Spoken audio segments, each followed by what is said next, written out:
Investigation into the matter seems to indicate that there is a conflict of opinion among authorities as to where the point of contact is which the astral line of force makes with the bodies. We know, at least we should know, that there are so many different conditions involved, so many differing individual makeups, such various and intermingled degrees of matter, that naturally some experimenters arrive at conclusions which are at variance with those of others. One authority holds that the astral cord adheres to the physical body at the solar plexus, situated just behind the stomach. Another maintains that the spot is low down on the forehead, between the eyes. And still others, and they seem in the majority, maintain the belief that the point of contact is at the medulla oblongata. I believe that the latter is true, and that the evidence for this outweighs all evidence to the contrary.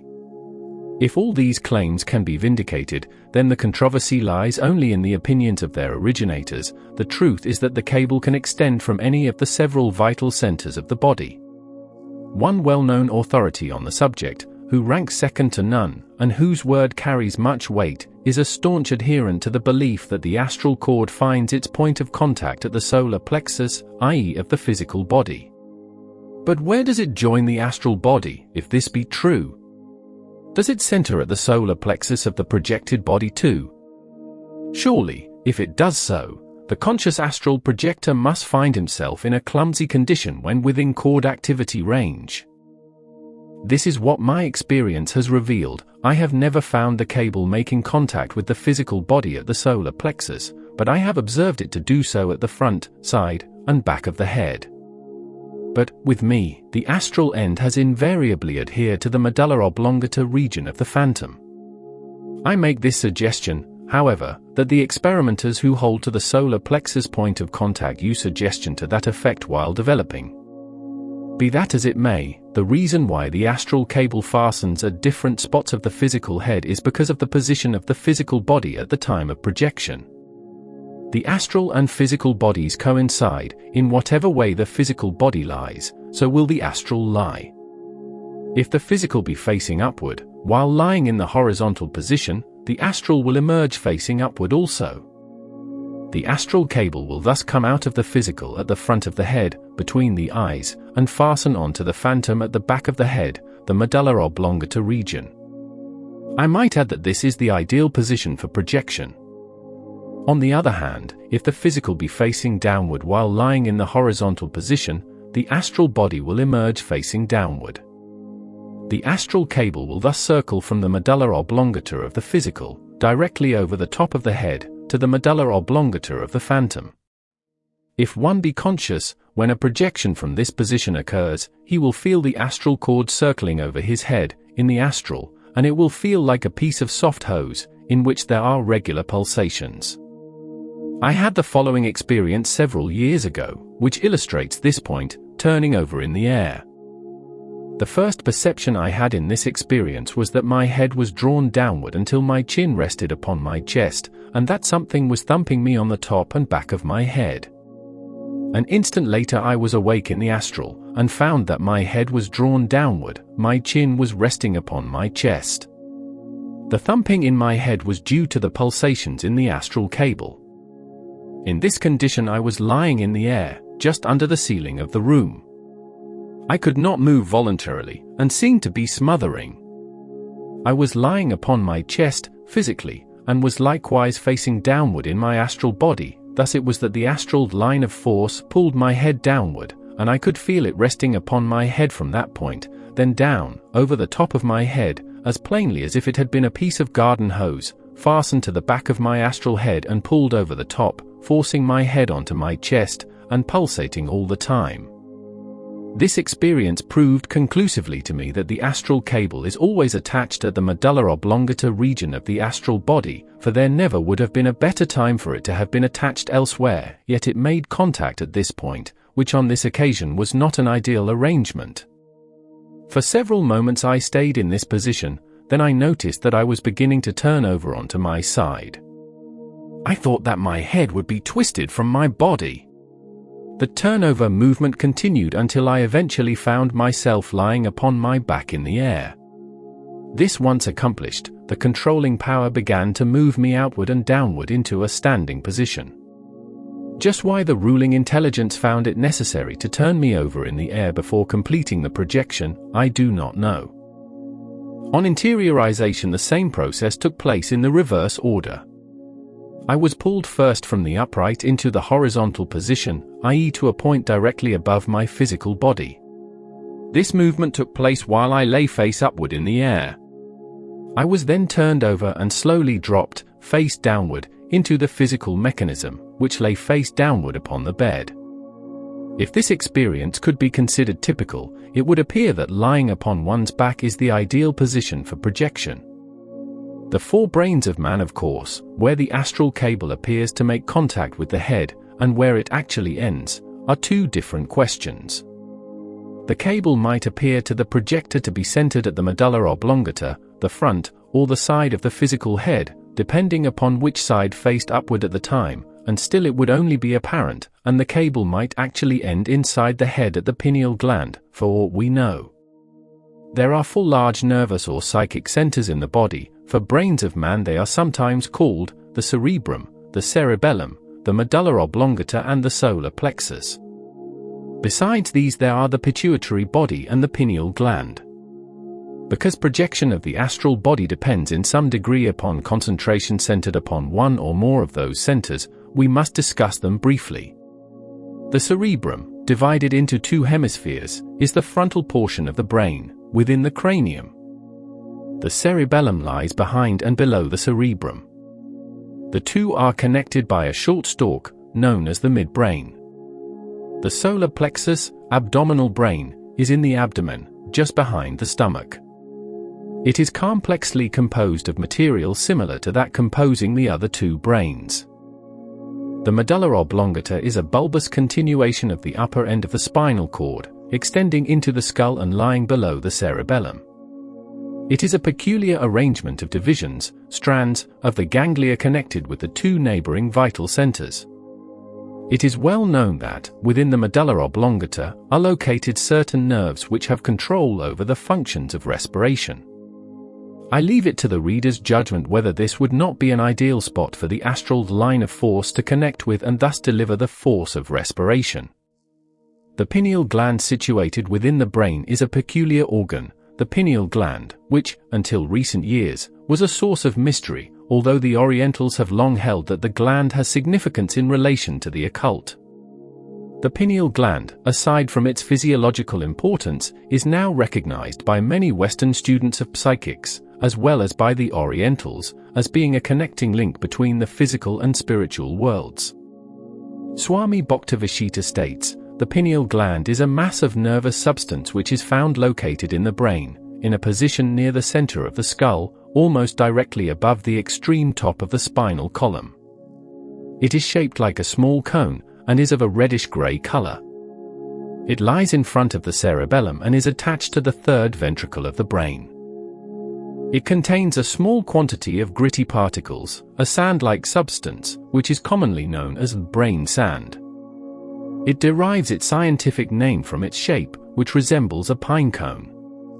The Oriental occultists claim that the pineal gland, with its peculiar arrangement of nerve cell corpuscles, and its tiny grains of brain sand, is intimately associated with certain forms of transmission and reception of waves of mental vibration. Western students have been struck with the remarkable resemblance between the pineal gland and a certain part of the receiving apparatus employed in wireless telegraphy, the latter also containing small particles which bear a close resemblance to the brain sand of the pineal gland. The pituitary body, situated in front of and below the pineal gland, is another organ regarded as having an occult significance. There is a connecting link between the 2 bodies, the pineal gland and the pituitary body, over which, it is claimed, a subtle force operates. Drive W. H. Downer says, on this subject, molecular motions in the pineal gland cause spiritual clairvoyance, but to make this clairvoyance illumine the field of the universe, the fires of the pituitary body must unite with the fires of the pineal gland, and this union means that the 6th and 7th senses have become as one. Or in other words, that the individual consciousness is so indrawn that the magnetic sphere of the highest mentality and the highest spiritual sense is conjoined. Considering the important functions of any or all of these vital centers, one would be perfectly safe in asserting that the astral cable can deliver the breath of life into any one of them, while the phantom is projected, and that the energy would be properly distributed, for after all the nervous system is in tune, one part with another, throughout the entire physical mechanism. Some authorities have found that concentration upon the pineal gland, properly concentrated thought, of course, will facilitate the projection of the astral body, and there is little doubt that a line of force will be created at the spot upon which the subject concentrates. The force is not created by the physical nervous center, the physical nervous center is operated upon by force. The cosmic energy, none of the vital bodies mentioned in the foregoing can create the force which operates through them, they are but its distributors, rectifiers, transformers, the complicated mechanical arrangements that the energy of life works through and upon. Because the physical body can be destroyed, that in no sense destroys the force behind the body, any more than breaking an electric bulb would destroy the energy operating through it. It is interesting to know that there have been people who have had portions of their brains taken out, without apparent ill effects. Gili, in his work, From the Unconscious to the Conscious, cites many such, the surgical operations having been performed upon soldiers, in France, during the war. Physiologists do not believe that the vital energy, consciousness, sensibility, motivity, can exist apart from the physical mechanism, believing that the material body itself creates the energy. The main reason for their belief is that it cannot be proved that the physical body does not create its energy. But it cannot be proved that the physical body does create its energy either, therefore there is no foundation for that belief. The physical body itself cannot even hold the energy of life, that energy being held in the astral condenser, and poured through the physical, during projection, by means of the line of force, running to a vital center of the physical mechanism. To discuss astral phenomena, even life itself, without discussing the energy which is behind it all would be like building a house without a foundation, like discussing electrical appliances and ignoring the force which operates them. Perhaps it has never occurred to you that the energy you are using is cosmic, present everywhere, that it is not created by you, but is attracted by you and condensed in your astral body, which, as you have already learned, does its recharging during sleep, and therefore has an important bearing upon astral projection. You must realize, also, that food and diet constitute an important factor in the phenomenon of astral body separation. The ordinary belief concerning energy is that it is created by the body, that to eat so much food will produce so much energy. If this idea were true, we could easily substitute food for sleep, and the minute we felt ourselves becoming tired, weak, or enervated, simply eat more food, and thus never need sleep. If this were true, the more food we injected the more energy we should create, but scientific investigators have found that to stuff the invalid only makes his condition worse. Food is material, like the physical body, and builds up the body because the cosmic force operates upon it, not because it produces energy in itself. Dr. Lindlar's views on energy. Let us now turn our attention for a few moments to what Dr. Henry Lindlar, world-famous food scientist and exponent of nature cures, has to say in answer to the question, for what reason do we eat and drink? Says Dr. Lindlar, the majority of people would reply, why, everyone knows that from food and drink we derive our strength. Are you so sure about this? Do you really believe that the large amount of animal heat and vital energy which the human body manufactures, radiates, and expends every 24 hours is derived from a few pounds of food consumed in the course of the day? Any hard-working laborer or athlete spends an enormous amount of power and energy every day. A healthy individual may continue to do this for several weeks without taking any food whatever. The best proof that not all the heat and muscular energy of the body are derived from the combustion of food materials is furnished by a long fast. Of late years, since fasting has become popular as a natural remedy, many thousands of people have fasted from 4 to 10 weeks at a stretch. The majority of these marathon fasters report but slight loss in physical energy. Many claim that they are stronger at the end of the fast than at the beginning. The loss of animal heat is negligible. While in some cases the temperature declines a fraction of a degree, or a degree, in the majority of cases it remains normal. We have verified this in hundreds of cases under close observation in our institutions. To cite a case from personal observation, one of our patients suffering from typhoid fever did not take any food except water for 7 weeks. At the end of that time, his body temperature was normal. During the last 2 weeks of the fast, he lost only 2 pounds. Another patient afflicted with cancer of the stomach lived 2 years on a few ounces of food daily, mostly white of egg and fruit juices. His temperature was normal almost to the last. Whether sweltering under the tropical sun of the equator or freezing in the Arctic cold, the temperature of the body is exactly the same. If it drops or rises a few degrees below or above normal, death ensues. This regulation of animal heat, regardless of the surrounding temperature, and, within certain limits, regardless of the quantity and quality of food consumed, is one of the greatest mysteries of our wonderful human organism. If foods were the only source of animal heat and working energy, fasting for a long period would be impossible. The temperature of the body would sink below normal soon after the commencement of the fast. It may be said that, while abstaining from food, the body lives upon itself, that it consumes its own tissues. This, however, does not account for the production of all the heat and energy expended during the fast. Continuing this subject, Lindlar says, if they, foods, do not give life, what, then, are the functions of food and drink in the economy of the body? All that they can do is to furnish the materials to keep the system in such a condition that vital force can manifest in and through it.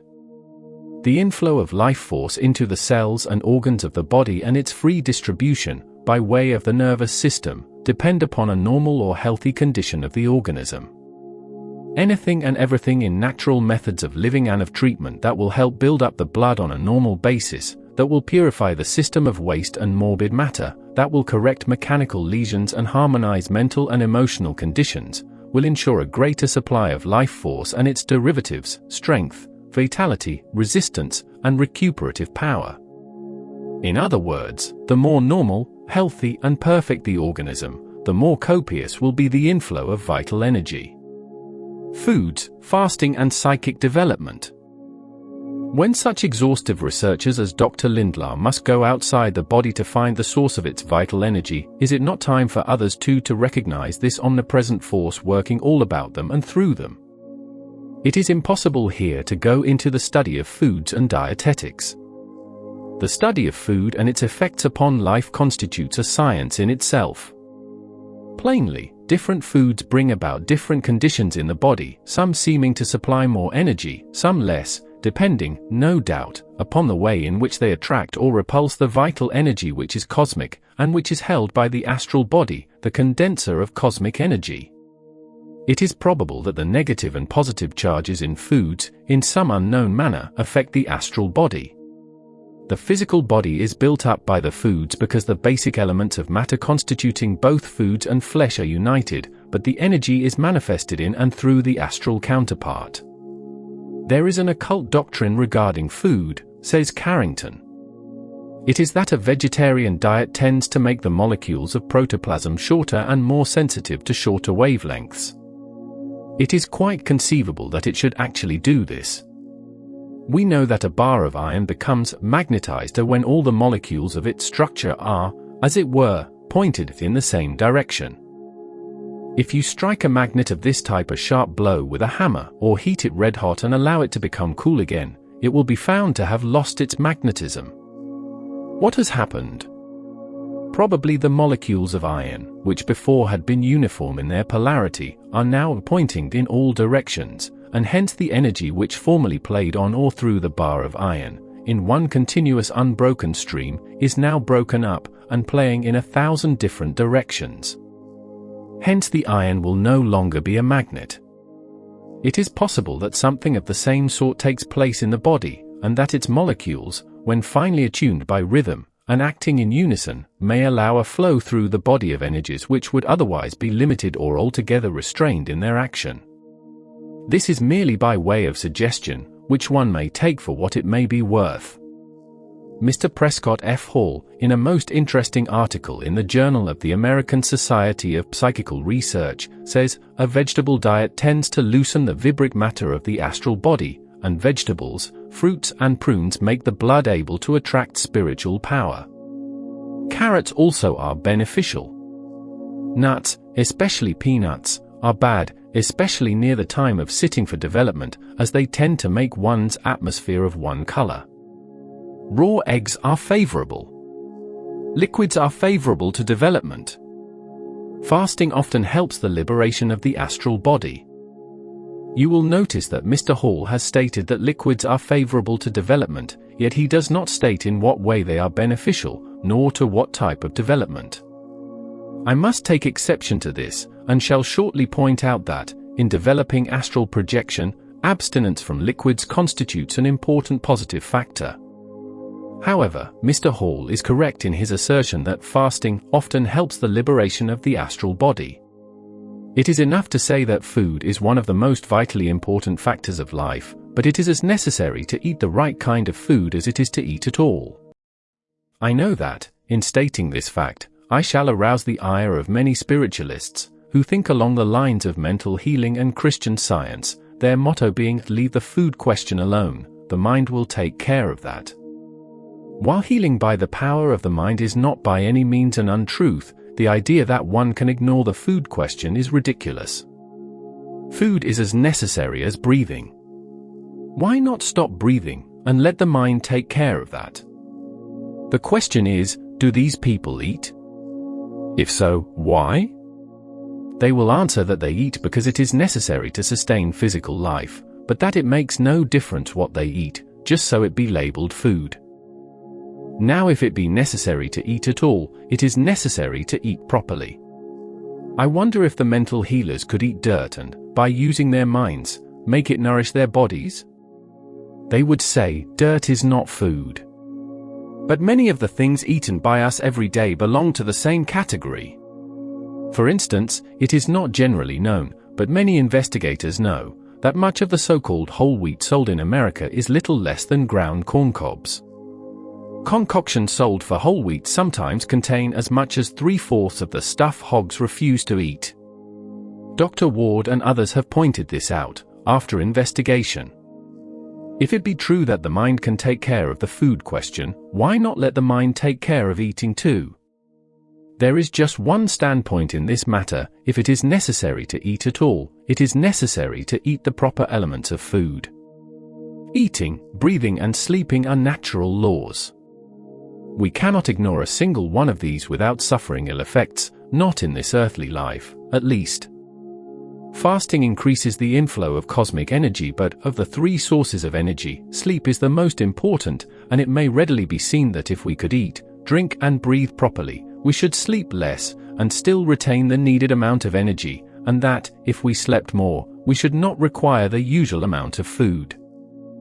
And this is one of the reasons why fasting is promotive of astral projection. When the fast is in progress, one of the secondary sources of energy is cut off, and in order to retain in the system the needed amount of energy, the astral body at night is thrown further out of coincidence, in order to collect a greater charge of cosmic energy to balance the loss. That is why people can undergo long fasts without losing energy, and in some cases actually increase their energy. Some may say, how is it that, while taking a fast, the patient sleeps no longer, yet retains enough energy to make up for the deficiency? In other words, how can the subject collect more energy while fasting, through sleep, than while not fasting, and still sleep the same length of time? The answer is that it does not depend upon the length or duration of sleep, but upon the distance of separation of the astral and physical bodies during sleep. Remember that the astral body discoincides from the physical during sleep for the purpose of recharging, and the further out of the physical it emerges, the more easily does it condense the cosmic force. Thus we can see the relation of fasting to astral projection. The more profound the sleep, the more inactive the body, or the more incapacitated, the greater will be the distance which the astral counterpart will move out. That is why, in the hypnotic sleep, the subject can derive as much benefit in a short time as in a much longer period of natural sleep. The Orientals grasped the significance of this cosmic force long ago. They called it prana, and Swami Bhaktivinoda defines it thus. It is a subtle form of energy permeating the universe, but manifesting in a special form in the organism of the human being. This subtle force, or prana, is held to be capable of being transmitted from one organism to another, and it is held to be the energizing power by means of which many forms of occult and magic phenomena can be produced. Prana is very much akin to the human magnetisms of the Western occultists, and the properties attributed to the latter are really those which the Orientals for centuries past have held to be among the essential properties of prana, so, at the least, there is found a practical agreement here between the Oriental and Western schools of occultism, respectively, in spite of their differing terminology. This cosmic energy has many faculties. One of these is the healing faculty. Every ill that is cured by cosmic energy. Medicine, chiropractic, Christian Science, and every other healing method depend upon the prana to bring about the cure. All that any curative method can do is to assist. When ailing, if you take a fast, you not only assist nature in clearing the poisons from the body, but you automatically increase the inflow of cosmic energy, the curative energy. America's foremost authority on yoga, Muldoon Carrington, states in his Higher Psychical Development that the Hindus have a whole mythical system of physiology. They claim that there are certain energy carriers, or nadis, as they call them. There are 72,000 of these, and each of them has innumerable ramifications. If you take a scalpel or a knife and dissect the human body, you will not find these centers. But the Hindus say, they are not composed of physical matter but of astral matter, therefore, not having any astral senses, you cannot see them. These energy carriers are the storage centers and the chief means of circulating the prana. Again, in the same book, we find, doctors say we need more sleep, about 8 hours usually. If you sleep 8 hours a day, you spend a third of your life in sleep. It seems rather a waste. The Hindu said, cannot we get rid of some of this waste? Cannot we reach a state in which we no longer require sleep? By following out these exercises, this system of diet and living, which Mr. Carrington explains in detail, they were enabled to cut down their hours of sleep very much. In practice, we find that the curve of sleep runs thus: we start with what we call the threshold of consciousness, it sinks when we fall to sleep, and then gradually rises again, so that immediately after you fall to sleep you are at the deepest point, and from that point it is a gradual upward curve until you awaken. The query is it not possible to deepen that curve so that you enter into deeper sleep, and require less of it? The Hindus think they have found a method of artificially deepening sleep, and not spinning it out so long, and we in the West have partially done this by means of hypnotism. All this has an important bearing upon the subject we are studying, viz. Astral projection. I believe this is the first time anyone has ever put forth the claim that the astral body discoincides during sleep for the purpose of recharging, and that the depth of sleep and the amount of recuperation depend upon the distance between the astral and the physical bodies, i.e. the greater the distance of separation the freer the inflow of cosmic energy, or prana, into it. And does not all this show us convincingly that the weaker the individual the more adaptable he is to extensive projection of the astral body? I assert, in spite of what other authorities maintain, that morbidity is a positive factor in projection. For my part, I cannot see what reasons can be advanced to refute this statement, although I readily admit that it is far more dangerous to attempt extensive or prolonged projections with an ill-functioning physical mechanism. Do not form the idea that I am advising you to produce morbidity intentionally, as a positive factor to projection. I am merely trying to make it plain how perfectly ridiculous is the claim that good health is a necessary factor in the art of astral projection.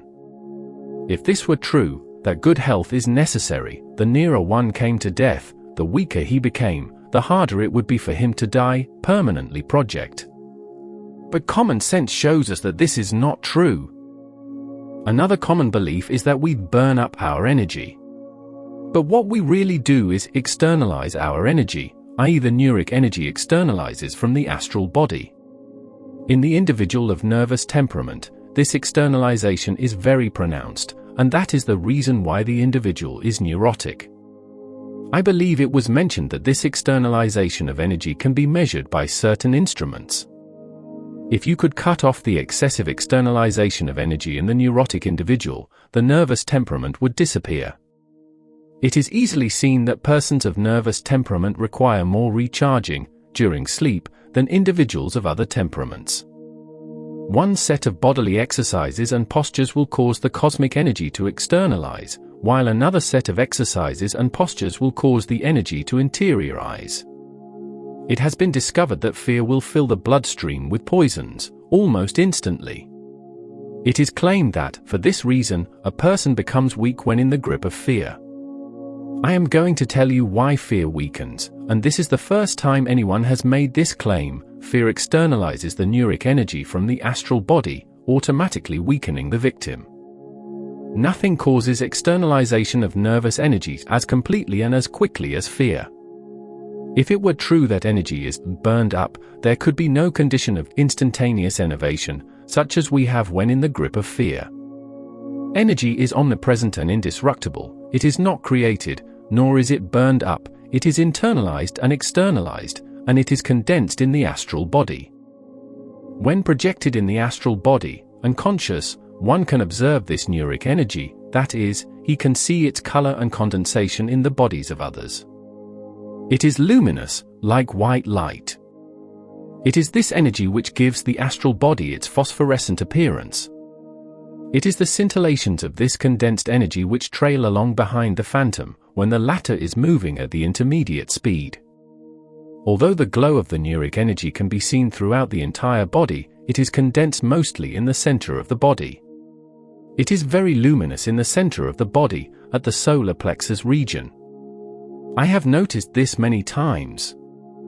Andrew Jackson Davis used to say that he always saw the nervous system in the interior of the body as though full of light. It is my belief, from astral observation, that the great storehouse of condensed energy in the human being is located at the solar plexus region. We have physiological indications, too, that this is true. I told you that fear causes instantaneous externalization of neuric energy, and true enough, we always feel the effects of fear in the solar plexus. The astral projector, when conscious, can see the neuric energy. It is interesting to know that spirits usually speak of mediums as lights. How fasting aids astral projection, since we are speaking of energy being cosmic, and not produced wholly by the foods we eat. Let us recall what Christ said of food: man does not live by bread alone. Christ was known to undergo long fasts, and there is good reason to believe that he did so in order to produce spiritual phenomena, perhaps to aid him in traveling in his spiritual body.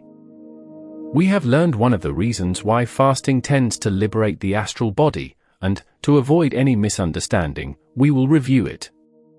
Sleep, food, and breathing are the sources of bodily energy. Sleep is the main source, for, as Schopenhauer said, sleep is to the individual what winding is to the clock. Food is a secondary source of energy, and thus, when a fast is undertaken, this secondary source of energy is shut off.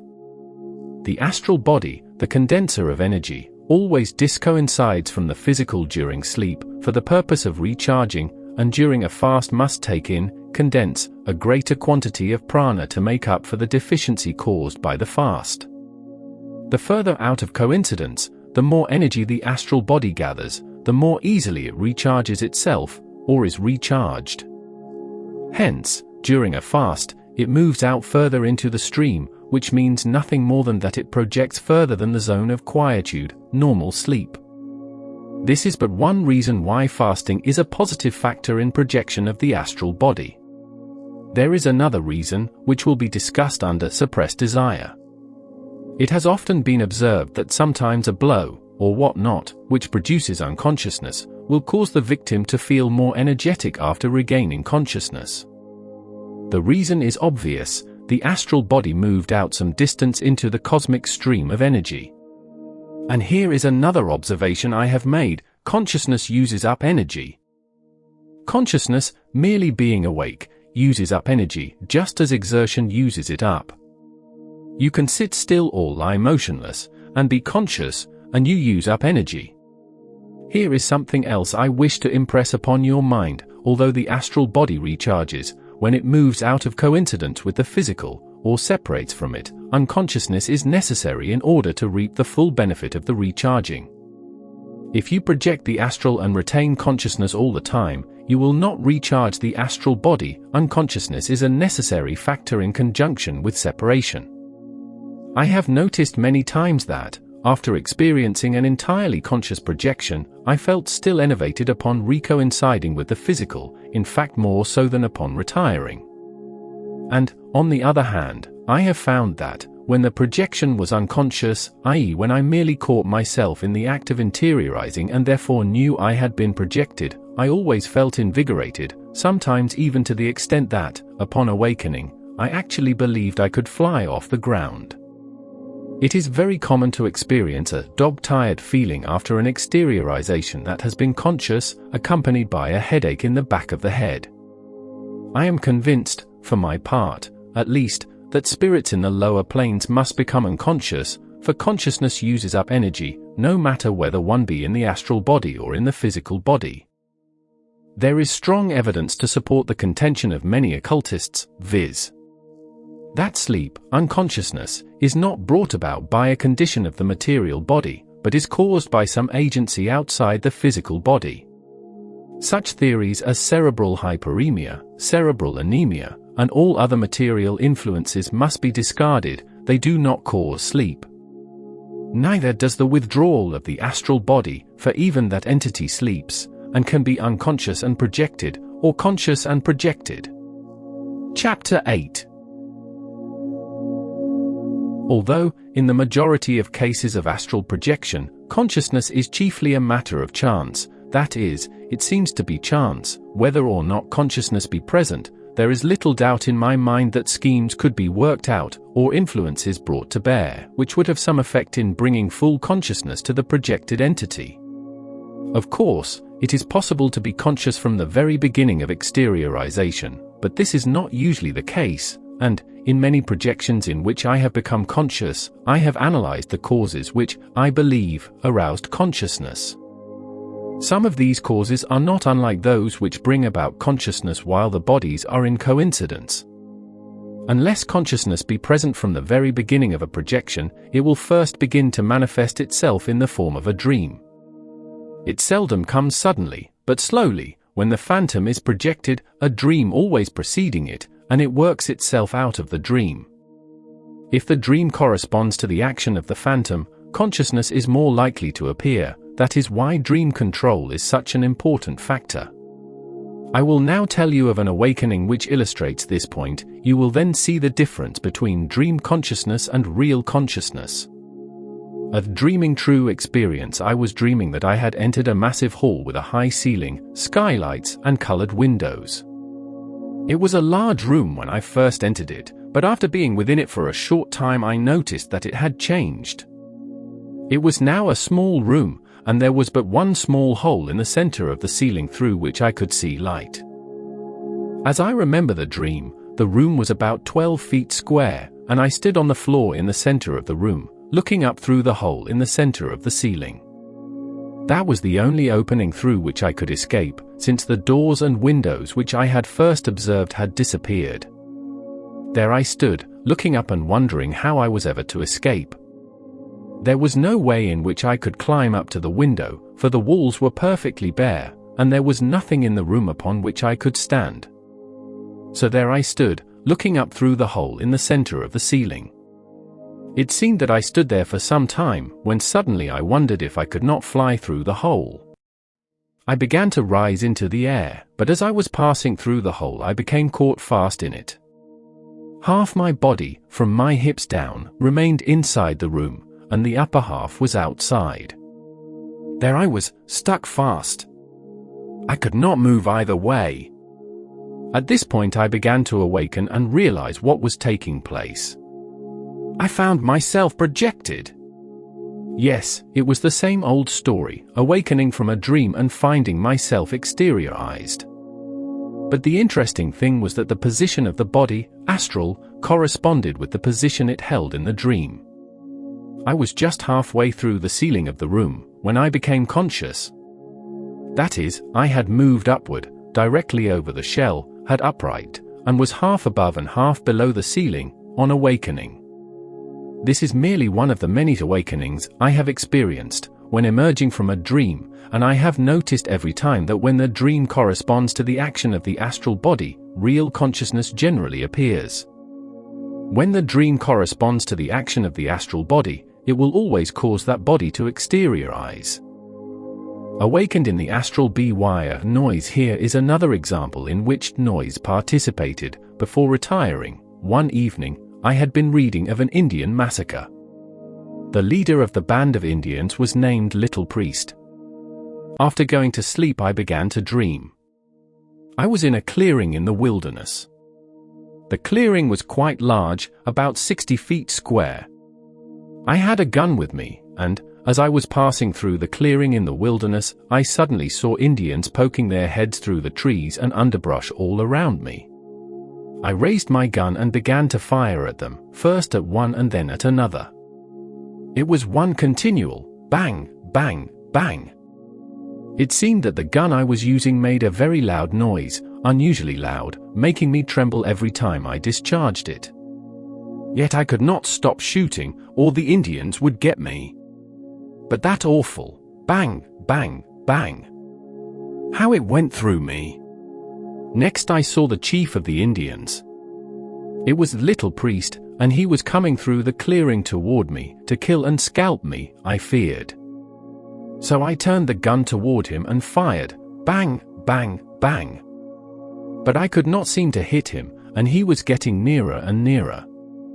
As he approached me, I dropped the gun and began to cringe back.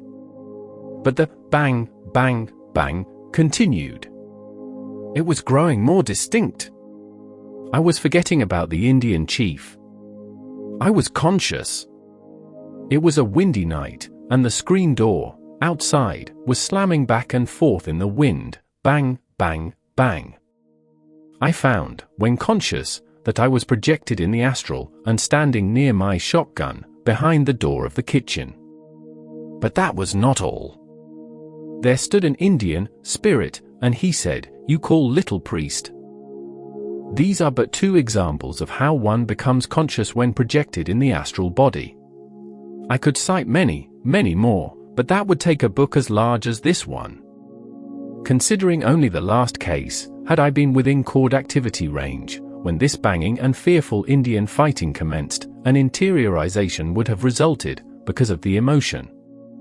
You can readily see how consciousness is faintly functioning in a dream, and that it is but a step from a dream to complete awakening.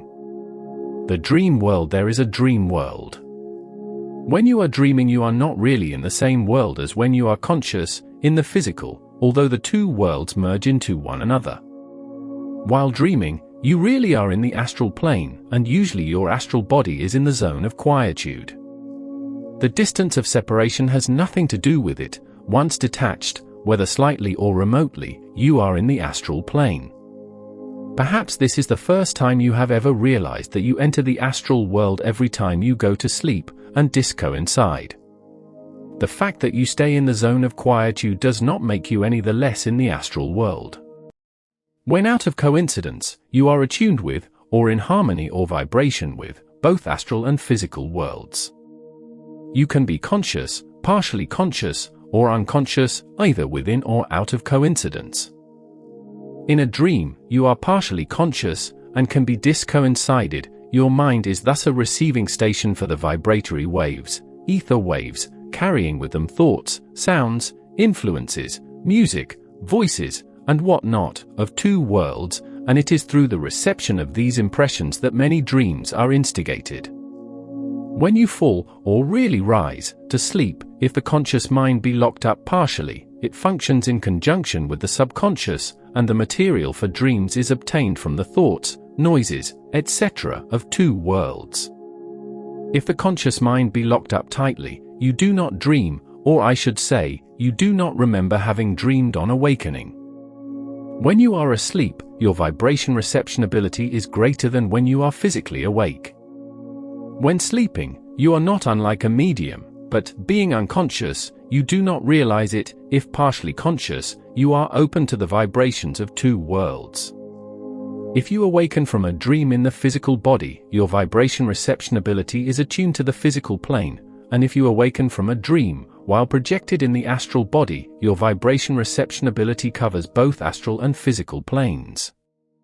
The dream state lies between complete consciousness and complete unconsciousness, so you can see that, once projected and dreaming, it is but a step into complete consciousness. The astral body has well been termed the dream body, for it is in that body that we dream, even though we may be in coincidence, or but a fraction of an inch out of coincidence, or completely separated from the physical. Instigation of dreams cannot be credited to any single cause. The influences which bring them about are so numerous, cryptic, and subtle that it is doubtful whether we shall ever understand the true significance of nocturnal fantasy. But we can, by using the knowledge we have gleaned, use dreams to promote astral projection. Concerning dreams, there is one rule which one must remember: when the action of self, in the dream, corresponds to the action of the astral phantom, the dream will cause the phantom actually to exteriorize. The skeptic may say, how do you know that, if the action of the self in the dream corresponds to the action of the phantom while projecting, it will cause projection? There is but one answer: experience proves it. Although it takes the reader but a couple of seconds to read that rule, it took the writer several years to discover and prove the rule to be true. Now, accepting this as true, all that it is necessary to do is to be able to dream true, which can be done, keeping in mind the route which the phantom takes, and molding the dream in accordance with it. Naturally, the dream must be of an aviation type. You can dream true, but unless you understand the route taken by the phantom, and apply it to the dream, the dream, will have no pulling out effect upon the astral body. It is only reasonable to suppose that a properly applied dream should do this. The mind is partially conscious during a dream, and the dream acts as a suggestion to the subconscious will, the power which actually moves the etheric counterpart. Recall the fundamental law of projection: when the subconscious will becomes possessed of the idea to move the body, coinciding bodies, and the physical body is incapacitated, the astral body will move out of the physical. It is the dream proper which gives the subconscious will the suggestion to move the body, and the physical is incapacitated, the astral being in the zone of quietude, so that the astral body is pulled out by the dream, which must be of an aviation type. The proper dream suggestion is as certain to project the astral body as a conscious suggestion to walk will start you walking subconsciously, when physically awake. It is the same subconscious will which moves the body, or bodies, as the case may be. If you ask me which is the most pleasant way to promote astral projection, I should answer by saying dream control. There are several methods of promoting this seeming miracle, but every method must rest upon the same fundamental law. And assuming that some would like to attempt projection by means of dream control, I shall now give the instructions for doing so. Later I shall go into other methods. My advice here, however, is that the reader does not attempt any method until first studying the entire contents of the book. The dream control method of projection for several nights after you retire, several weeks would be better. Watch yourself during the process of going to sleep. Try to concentrate your thoughts within yourself. Think of nothing and no one but yourself. Try to keep a close watch upon yourself as your consciousness grows dim. Try to remember that you are awake, but still going to sleep. You will catch the significance of this when you try it, far more than you do now, while reading it. After you have learned to hold consciousness well up into the hypnagogic state, until you actually are enveloped in sleep, then you must go a step further and construct a proper dream to hold in mind, while going to sleep. Remember, the dream must be constructed so that you are going to be active in it, and further, it must be constructed so that the action you go through will correspond to the route taken by the phantom when projected. What do you like to do? Swim? Ride in an aeroplane? Go up in a balloon? A Ferris wheel? An elevator? Be sure and do, in your dream, the thing you'd like to do. If you select something you do not like, the sensation will interiorize you, for it will be unpleasant. Do that which will give you a sensation which you like, and if you become fully conscious, once you are projected, you will like the sensation which you will actually get from the phantom floating in the air. This will go a long way toward ultimate success, to have the action in the dream of such a nature that you enjoy the sensation. Now let us suppose that you enjoy going up in an elevator. This is the formula I use. You have already learned to hold consciousness up to the time you go to sleep. Lie upon your back. Think within yourself. You are lying upon your back on the floor of an elevator. You are going to lie there quietly and go to sleep, and as you enter sleep the elevator is going to move upward. And you are going to enjoy the sensation of going up as you lie upon your back on the floor of the elevator. Now it is trembling a little, getting ready to go up to the top story of a large building. Slowly, quietly, it is going up, going up, going up. You are conscious that you are moving upward. You are enjoying the sensation to the utmost. It is nearing the top story now. It has stopped. You are going to rise to your feet and walk out of the elevator and round the floor of the upper story of the building. You are going to look all about you as you walk round, observing everything. Now you are going to walk back into the elevator and lie down upon your back on the floor. Slowly you are moving downward, slowly downward, and now you are lying on your back on the floor of the elevator, on the ground floor of the building. I have stated that this was the dream I constructed for the purpose of inducing the astral body to emerge from the physical.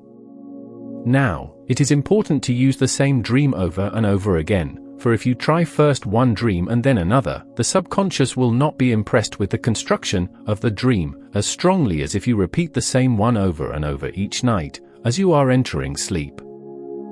Have the dream vividly worked out in your mind, and hold it before you as your consciousness is slowly diminishing. Shift yourself right into that elevator just as the moment of unknowingness comes to you, and the astral body will move upward in the elevator. It will upright itself above the shell, just as you dream of standing up when the elevator reaches the top floor. It will move outward, just as you dream you are walking out of the elevator. Likewise, on the return, as you walk into the elevator, the astral will move to a position directly over the shell. As you lie down, the astral will resume the horizontal position. As the elevator lowers itself, the astral body will lower itself also.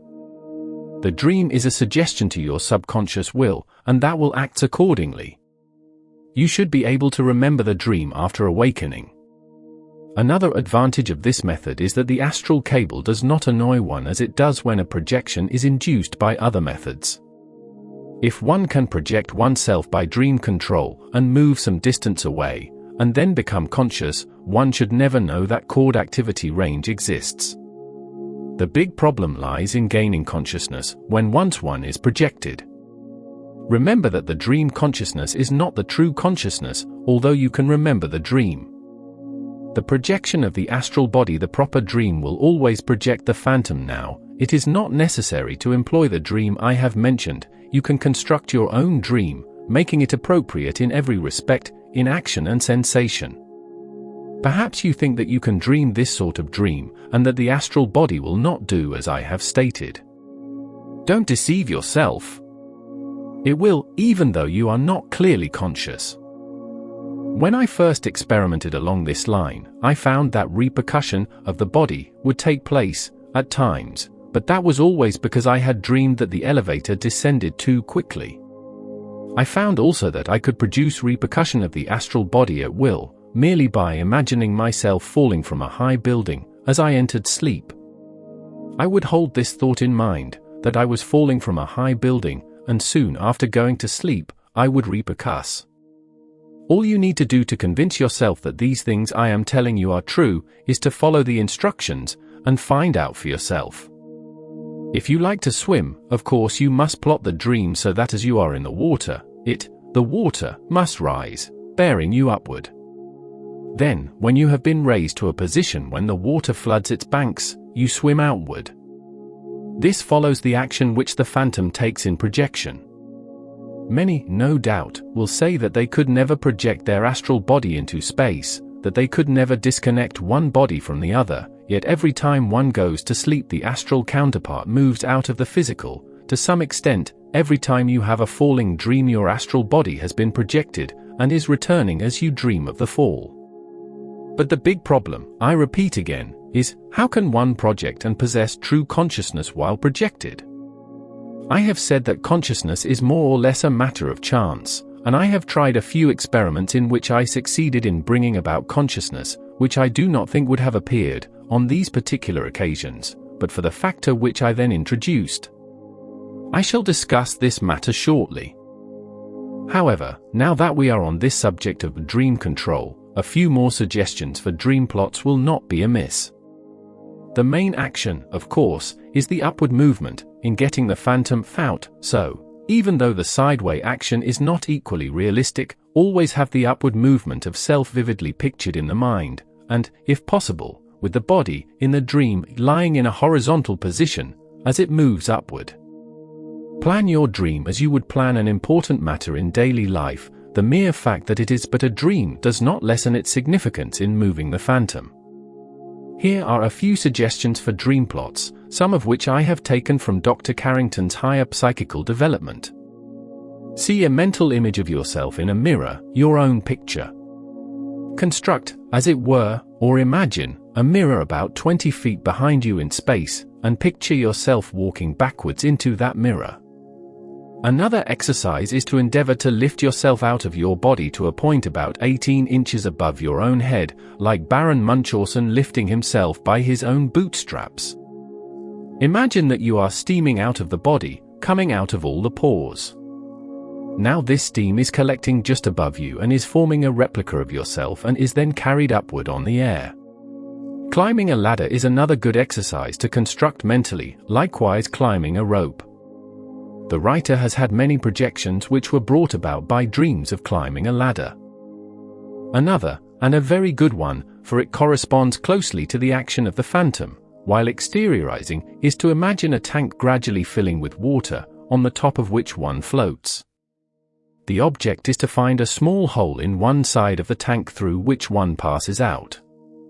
However, if the subject has a fear of water, such an exercise is not advisable. On the other hand, for one who likes water, bathing, swimming, floating, a better exercise could hardly be constructed, for the action of the self is correct and the sensation would be pleasant. Another is to imagine oneself whirling. Whirling objects are much used in development work. The dervishes and other Orientals resort to whirling exercises, which doubtless have this fundamental object of loosening the astral body from the physical, and in inducing ecstatic states of consciousness as the result. You will recall what I told you formerly, i.e. that dizziness is merely a condition of looseness of the astral counterpart. Epileptics usually begin to whirl just as a spell is coming on, often making several complete revolutions of the body before catalepsy begins. The image of a revolving star is used to stimulate the activity of the astral body. Concentration upon the image of a whirlpool, the sense of expanding and contracting the body is very useful, as is that of being carried along on the surface of a wave. One very useful exercise is the image of a cone. The image of a cone in one form or another is quite common in development work, because it involves the idea of contracting to a point or expanding from a point, thus passing through a waterspout or an hourglass-shaped space, is an image used. Construct a cone of circles becoming smaller and larger, and turning such a cone inside out, or making a revolving disc assume the form of a cone, and flatten out again into a disc, is another. Holding the image in mind of a flame of fire, and endeavoring to identify yourself with the flame is another very useful mental image to stimulate the activity of the astral body. If you could really see an astral body while projected, it would appear like a white flame, holding the human shape and dimensions. A good exercise for this purpose is to close the eyes, then roll the eyeballs until they are fixed at a point on the forehead, between the eyes, in much the same way as the yogis do, and make a concentrated effort to gather together your psychic energies at that point. Will, with the whole force of your being, that you are there, and when you have concentrated your full self at the spot, then will that you shall be projected outwards, in space, from that point of departure. This method is a strain upon the eyes, but is one which has been found very effective, as the result of numerous experiments and experiences. Here is a very effective developing exercise. Lean back in an armchair in such a manner that you can look directly into a mirror, a real mirror, which is about 4 feet in front of you. Relax, rest in peace, think only of yourself. Now try to go to sleep, watching through partly closed eyes the image of yourself in the mirror. Continuing, you will eventually become drowsy and your head will begin to nod, but just keep watching the image in the mirror. This is an almost automatic way of developing, for as the astral tries to withdraw, your head tends to fall. If the astral does withdraw, the head will drop. Thus you see, the state you are trying to attain consciously is more impressive, for the instant you are about to rise to sleep, your head begins to fall, which at once arouses you slightly. The next step is to imagine that you are floating out of the chair into the air of the room, just as you are in this condition, the condition in which your head wishes to fall, in which you are really going to sleep, in which the astral body is really moving slightly out.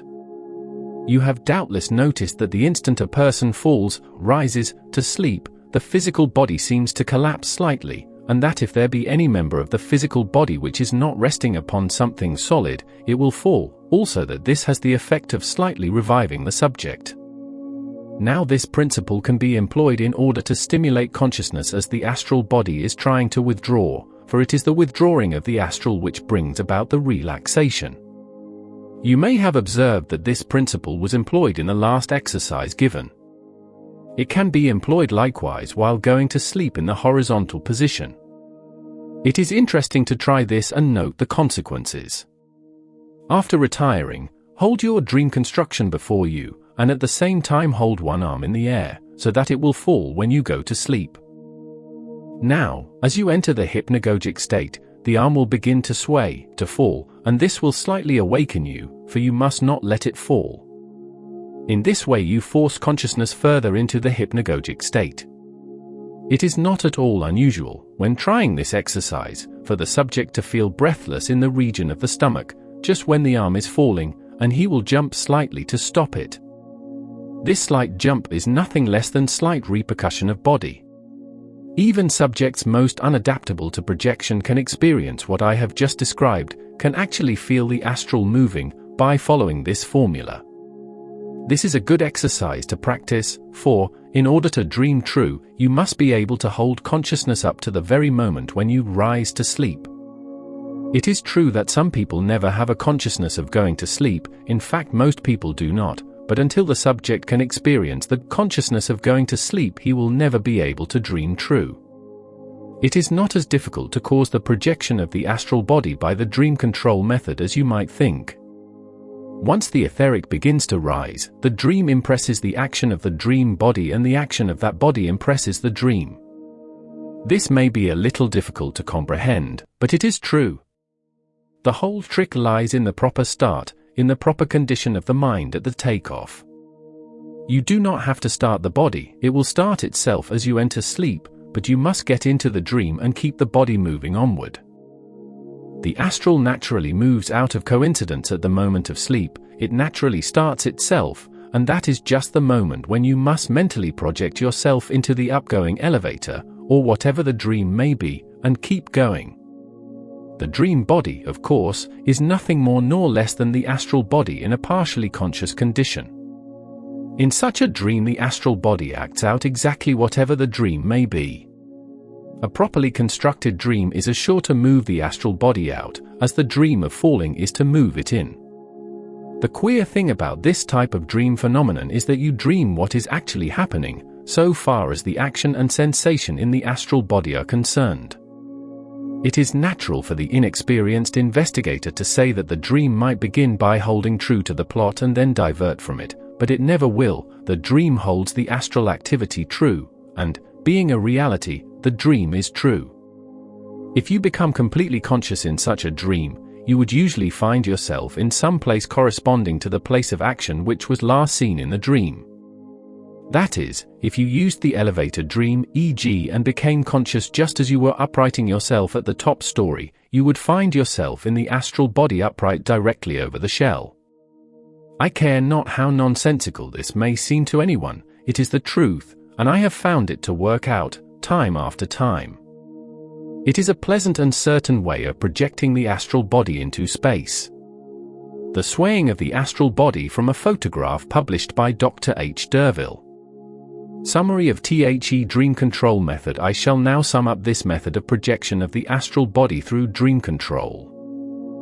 1. Develop yourself so that you are enabled to hold consciousness up to the very moment of rising to sleep. The best way to do this is to hold some member of the physical body in such a position that it will not be at rest, but will be inclined to fall as you enter sleep. See exercise given in the foregoing. 2. Construct a dream which will have the action of self predominant. The dream must be of the aviation type, in which you move upward and outward, corresponding to the action of the astral body while projecting. It must be a dream of something which you enjoy doing. 3. Hold the dream clearly in mind, visualize it as you are rising to sleep, project yourself right into it and go on dreaming. In the dream the elevator, or whatnot, begins to move upward coincidentally with the projection of the astral, that is, you imagine that you are starting upward the very moment you rise to sleep. That is the bare formula for inducing projection of the astral body by means of dream control, and every part of it must be strictly adhered to. It is no idle fantasy, but a tried and proven method. Of course, as you learn of other methods, you can naturally weave other promotive factors into this scheme of procedure. You will find that if, before retiring, you read a story or article which is fascinating to you, which holds you in suspense, a story of men who work at great heights, a story of daring aviators, such as birds' flight to the North Pole, you will strengthen your efforts to project by the dream method. The very night after I took my first aeroplane trip I experienced a dream of it, and, awakening from that dream, found myself projected. Inquiring of others who have likewise experienced their first trip, I found that most of them had an aviation-type dream shortly afterward, and that several were falling dreams, with repercussions. So you see that an impressive activity, along the lines of your plotted dream, during the day, even though it be but the reading of a thrilling aviation story, will bring forth positive results by night. If, by following this formula, you have a dream, you will remember it, and you can depend upon it that the astral body, the dream body, participated. However, do not mistake dream consciousness for real consciousness. Now the next, and probably the most difficult, step is to bring that dream body to real consciousness, after it has been projected, and preferably outside cord activity range. Bringing consciousness to the dream body. A partially conscious projection is a step in advance of unconscious projection, and conscious projection is still a step in advance of a projection which is partially conscious. Either the phantom will awaken by chance, the reason for the awakening being unknown, or else some means must be devised by which you bring true consciousness about. So far as I know, there are but two influences which will serve to awaken the projected phantom, other than the natural awakening. These are sounds and properly applied suggestion prior to the projection. The latter is by far the more successful, and the former, i.e. sounds, will work only when the phantom has advanced outside cord activity range. Inside that range they, sounds, will have the opposite effect and interiorize the phantom. It will be found that the more one projects, the more liable consciousness is to intervene of its own accord. I have noticed, also, that the place at which consciousness appears once, will be the place at which it will intervene again, if the phantom happens to cross that spot while somnambulistic in the astral. Why this should be I do not know. However, I have a theory. Have you ever traveled, say along a road in an automobile, and, at a certain place, thought of a certain thing? And, even weeks later, have you ever traveled over the same route and, at the same spot, thought of the same thing which you had in mind when on that spot formerly?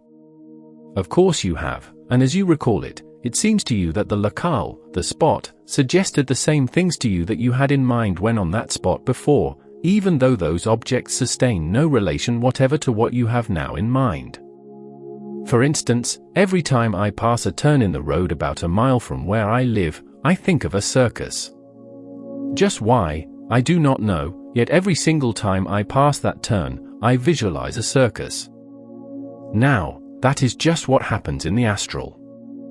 If you are somnambulating, and I might say that the astral body has a habit of following the same course, time after time, although it does take other courses, and you become conscious at a certain place. You will find that if you ever cross that spot again in the astral body, you will again become conscious there. There are many, many people who are out in their astral bodies, somnambulating, every night. But they do not know it. I wager that the world would be greatly surprised if it knew how common unconscious and partially conscious astral projection really is. Now, as the astral body moves forward, if it is in a dream state, the environment along its pathway will influence the dream. Those dreams which are vivid, in which we seem very active, dreams that we have dreamed over and over again, may be, and usually are, astral somnambulistic dreams. Now sometimes, during such a dream, the route is not misconstrued very much in the memory, and, during the waking hours, should we happen to pass over the same route, or a similar one, which the phantom was traversing during the dream, we should recall the dream. But this is not all. The next time we have the dream, we know that it is a dream, and thus we dream that we are dreaming. Now this may seem difficult to understand, but that is the way it works. It is a strange phenomenon, this dreaming experience. Let us now go still further. What dreams do you have over and over again, in which you take an active part? Do you ever dream that you are dreaming? If so, what is the dream about? Can you find a locale in your waking hours which will induce you to recall the dream? That is, where are you, in the physical body, when you suddenly think of having been in a similar place in your dream? These are the things which you must notice. If you can harmonize these conditions, try to act out the dream in your physical body, go over the route, while thinking of the dream, and, as you are doing so, tell yourself that the next time you dream of reaching this spot you are going to awaken, at this tree, in this doorway, etc. The dream may recur again soon, spontaneously, or, by thinking about it, as you enter sleep, you may produce it intentionally. If the dream actually were an astral somnambulistic dream, the suggestion that you will awaken at the given spot, as you reach it in the astral body, will be one of the strongest possible factors toward restoring complete astral body consciousness. The suggestion is not unlike the suggestion given to the subject in the hypnotic state, to awaken. The operator says, "I'll count 5, then you will awaken," or "Now walk straight ahead, and when you get to that door you will awaken." The dream gives this suggestion to the mind of the astral somnambulist, who is in the dream state. If you have located the spot, or a similar one, where you were in the dream, and go over this route in your physical body, exactly as you recall the dream, and then tell yourself that when you get to this tree, this door, or whatnot, in the dream, you will awaken, this suggestion will be fulfilled as you walk up to the door, tree, etc., in the dream body. This is the most certain way of bringing consciousness to the projected phantom, even though it does involve a study of your dreams.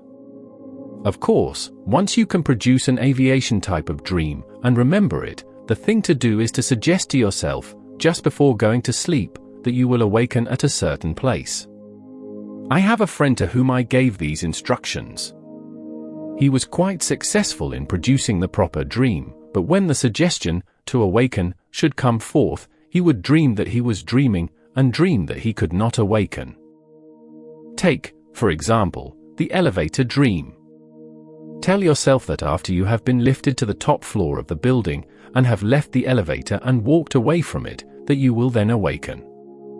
This is a simpler method, but not as effective as the complicated dream study method just given. Always use good judgment in suggesting the spot where you wish to awaken, making sure it is not too near the physical body, or you might awaken within cord activity range, which is to be avoided if possible. Let us suppose for a moment that you sleep on the lower floor of your home, or on any floor, so long as there are other floors above you. You have planned an elevator dream, in which you will be carried upward, will upright yourself, walk out of the elevator and walk around on the upper floor of the building. A good thing to know is the setting, the way in which things really are arranged on the floor above you, and mold your dream accordingly.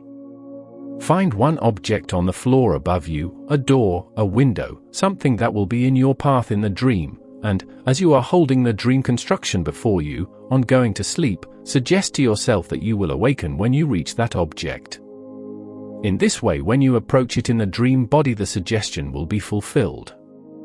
The suggestion that you will become conscious upon reaching a certain place in your astral body will always be more effective than merely the suggestion that you will become conscious somewhere in the astral body. Suggestion of place works in the same way in the astral as time does in the physical. Perhaps you have tried suggestion to replace the alarm clock, and, by suggesting, upon retiring, that you will awaken at a certain hour, you have been enabled to do so. That is the way in which a place that affects the astral body simply will that you awaken at a certain place in the astral body, just as you will to awaken at a certain time in the physical body.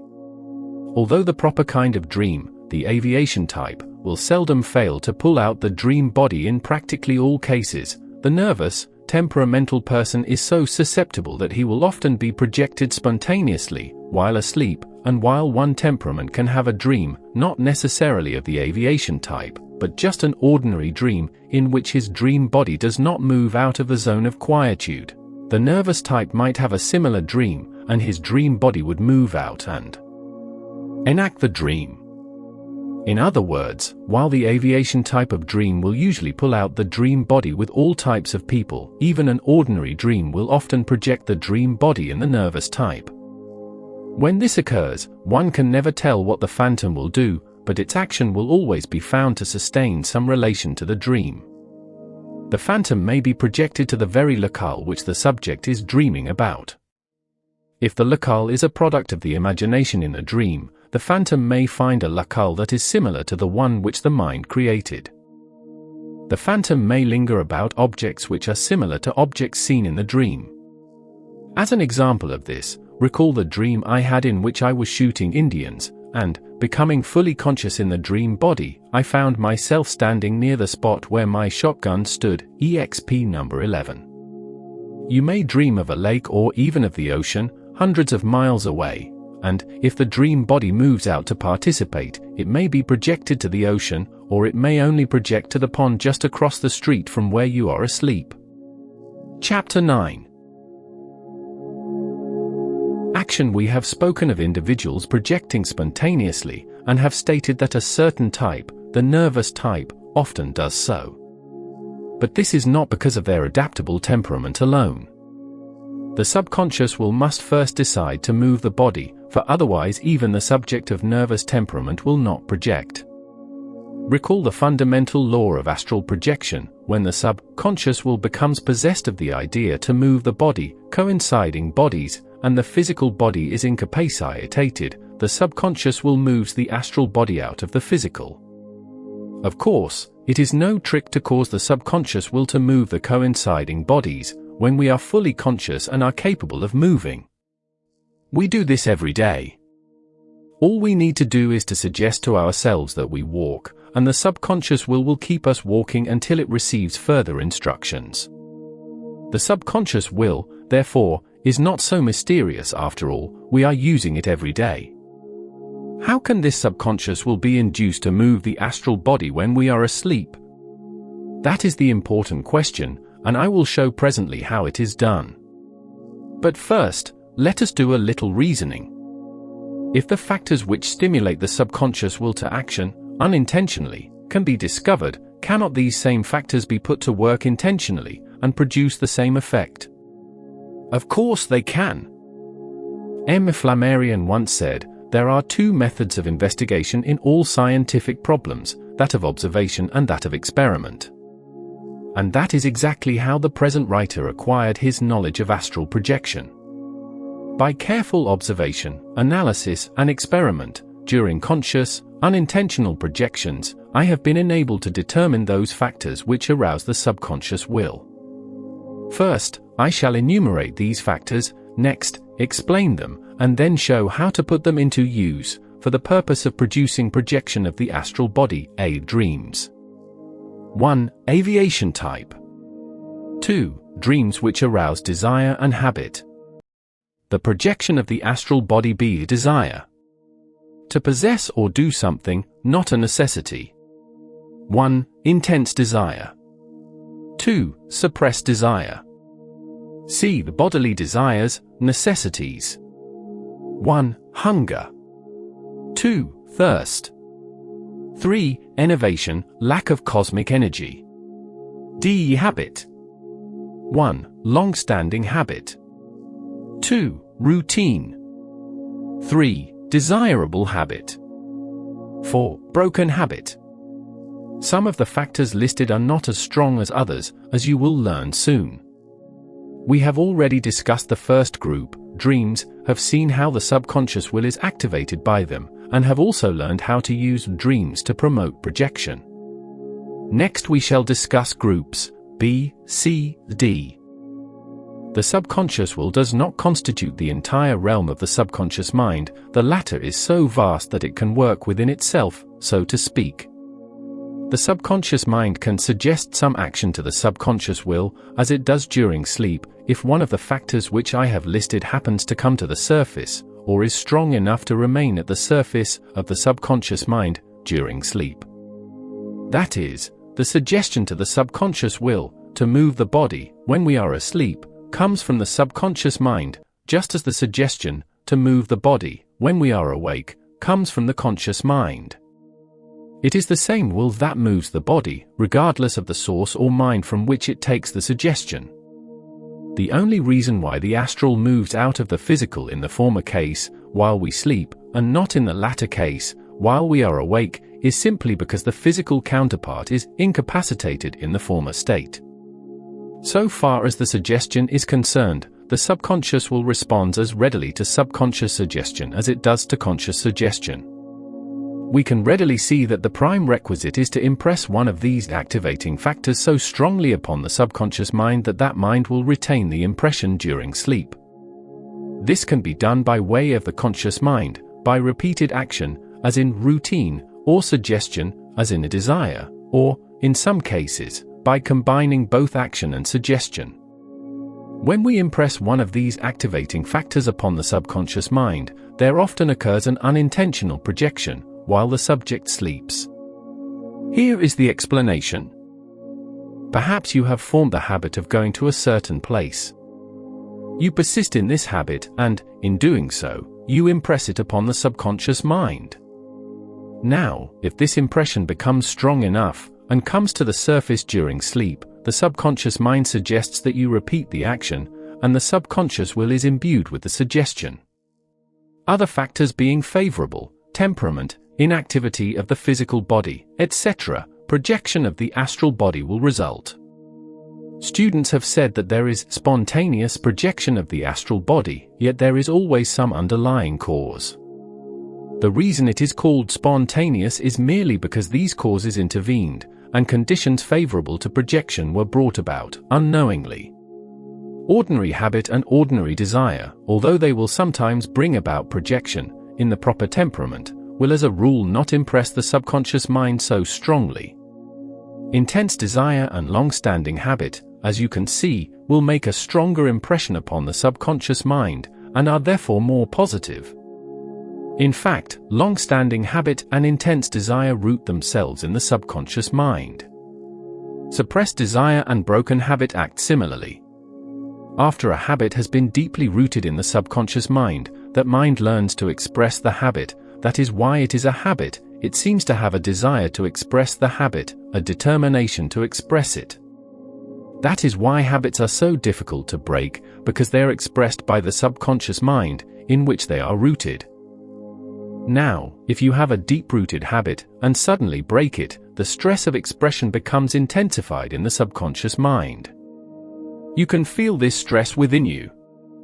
So while you sleep, the stress, the desire for expression of the habit, the determination to express it, which has accumulated in the subconscious, breaks loose, and the subconscious will endeavors to move the body in order to perform the habitual act. Suppressed desire works similarly. You have a deep-rooted desire, and, unless you can appease that desire, you must hold yourself back by conscious effort. Yet within yourself you keep on desiring, desiring, desiring. You would satisfy that desire in a moment, if it were not for some obstacle. So, by desiring and preventing yourself from appeasing that desire, you increase the stress within the subconscious mind. You can feel the urge of expression boiling within you. You are at war with yourself, so to speak.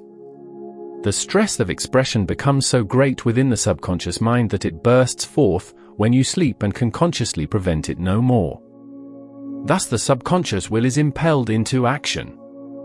Hence, the breaking of a long-standing habit, or the suppressing of a desire, will act similarly, and are stronger factors than mere habit or desire. The whole secret of causing the subconscious mind to suggest to the subconscious will is that stress of expression, which can be accumulated in the subconscious mind. Some occult experimenters believe that it is the subconscious will which is strengthened, that it is the subconscious will which suddenly bursts forth. This is not true. The subconscious will is superpowerful at all times. It is that stress of expression which is strengthened and bursts forth, it is not the subconscious will itself.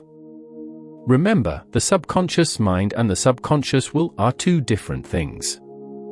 You could not strengthen the subconscious will so that it would burst forth by night. What you do is to strengthen the impression in the subconscious mind, that stress of expression, and this merely acts as a suggestion to the subconscious will, which carries out the suggestion.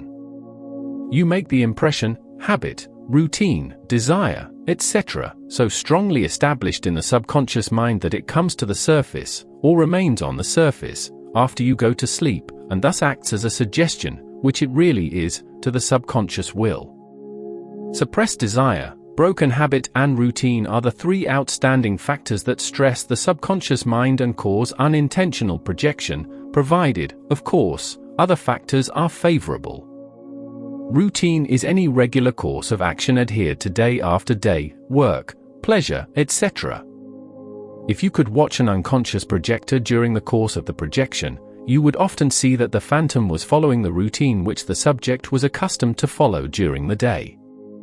The subconscious mind has the action so deeply rooted in it that the phantom begins to follow its habitual course. Routine and habit are more or less intermixed. And there is another reason why the person who is bedridden by sickness will often project. Everyone follows some routine, and the action becomes, through repetition, deeply rooted in the subconscious mind. Whether you are aware of it or not, there is always a stress there in the subconscious mind, and this is one of the strongest stresses we possess. We have all heard of people who just must work, because they say that they get irritable if they stop or retire. That is because the stress of the routine is there. So long as you continue the daily action, you will work off the stress and therefore do not notice it. But if, suddenly, you break the routine, you will feel the urge within you. Farmers especially seem to have this stress of routine strongly rooted in their subconscious minds. They will stop farming, try to live in town, and it will not be long before they are back on the farm again. They must work off that urge. Now, when a person is suddenly compelled to break his routine, perhaps through sickness, the stress in the subconscious mind will begin to accumulate, because it is not worked off, just as gas accumulates in a bottle, and, if it were not uncorked at times and allowed to escape, would finally blow up of its own accord. This stress would become so strong that it would remain on the surface of the subconscious, or come to the surface of the subconscious, while the patient slept, and the subconscious will would be brought under its sway, and attempt to move the astral body out of the physical and perform the routine action in question. Now it may seem a little strange that if we adhere tenaciously to a routine, it will strengthen the stress of it, and to break the routine will also strengthen the stress of it, but a little reflection will show you that this is true. And, incidentally, this agrees in part with the findings of Dr. Charles Lance Lynn, a French scientist of note, who uses tenacious routine to develop astral projection. I will give the substance of what Lance Lynn has to say along this line. At the same time, I beg to disagree with Dr. Lance Lynn when he states that the success of the experiment depends upon the power which the subconscious will possesses, for I maintain that it is the power of the stress of expression in the subconscious mind which suggests to the subconscious will that one must develop the stress, and not the subconscious will itself. However, we both agree that tenacious routine brings about the result. The first thing to do, to ensure the success of our astral projection, according to Lance Lynn, is to dynamize the will, to hyperdynamize it, in fact, so that it is overcharged and capable of bursting forth, like champagne, when the cork is removed. There are various methods of doing this. One of the simplest is to repeat to oneself many times just before dropping off to sleep, "I have will, I have energy." This must be kept up until sleep intervenes and the memory is lost. Then one may think of the next day's work clearly, in detail, and make up one's mind not to deviate therefrom, even under great pressure and temptation. This will give the subconscious will a force that nothing else can equal. The subconscious will thus strengthened, etc. We can see from what Dr. Lance Lynn has to say that a tenacious routine has been found by him to be a promotive factor, just as I maintain that it is, even though we disagree as to the reason why. Tenacious routine is really an aid to projection. Naturally, I believe Dr. Lance Lynn is mistaken in his belief that the subconscious will is strengthened. If we examine the matter carefully, we shall find that it is the impression made by the routine which is strengthened. It is the rooting of the habit which becomes so strong that it bursts forth, thus suggesting to the subconscious will to perform the action. Imagine the subconscious will as a locomotive, and the stress as the engineer. Now, in order to get the locomotive to move, the engineer must cause it to move. The locomotive will not move of its own accord. Any of the factors which I have listed, when coming to the surface during sleep, will suggest action to the subconscious will. The subconscious will must obey this action. If it were true that it was dynamized so powerfully that it could not hold itself back, the subject would surely be in a predicament during his waking hours, for his suggestions would then amount to naught. Remember this, it is the suggestion which bursts forth, not the subconscious will. And the suggestion may come from either the conscious or the subconscious mind. If the subconscious will could operate without first receiving a suggestion, how would the astral projector ever be able to control his movements? In fact, how could we control our actions when conscious? The fact that the subconscious will moves the body does not in any sense denote that it does so because it is hyperdynamized. It is no more necessary to dynamize the subconscious will so that it will move the astral body than it is to dynamize the subconscious will so that it will move the physical body. It is suggestion which does it, not accumulated dynamic energy. When we are conscious and wish to move, we do not stop to dynamize the will. All we need to do is to suggest such movement to ourselves, and we move along under subconscious will. And that is what happens when the subconscious will decides to move the body while we sleep. It merely takes a suggestion from the subconscious mind. It is the suggestion which suddenly comes forth, and the reason we use tenacious routine is to impress that suggestion, so that it will come forth by night. If the subconscious will had to be hyperdynamized before it could move the astral body, then how could that will ever move the physical body? The astral body has been calculated by some scientists to weigh approximately 2 ounces. Suppose the physical body of a subject to weigh 160 pounds. The physical would weigh 1,280 times as much as the astral body. Yet we can move the physical body by a mere suggestion, and it is merely suggestion which causes the subconscious will to move the astral body while we sleep, too, even though it emanates from a dream. If there is anything which needs to be strengthened, it is the conscious will, so that we shall stick steadfastly to our routine and force its impression upon the subconscious mind.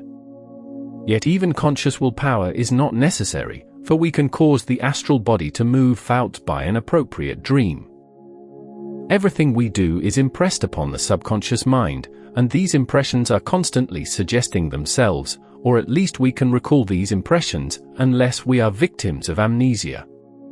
Now, when an act or thought is repeated and repeated, naturally it is more strongly impressed upon the subconscious mind, and naturally it will suggest itself more easily. When we use our conscious willpower and hold tenaciously to a routine, or when we desire the routine so much that we hold fast to it, we impress it so strongly upon the subconscious mind that it stays there, on the surface, or comes to the surface, when we sleep, suggests itself, and the subconscious will is impelled to move the body.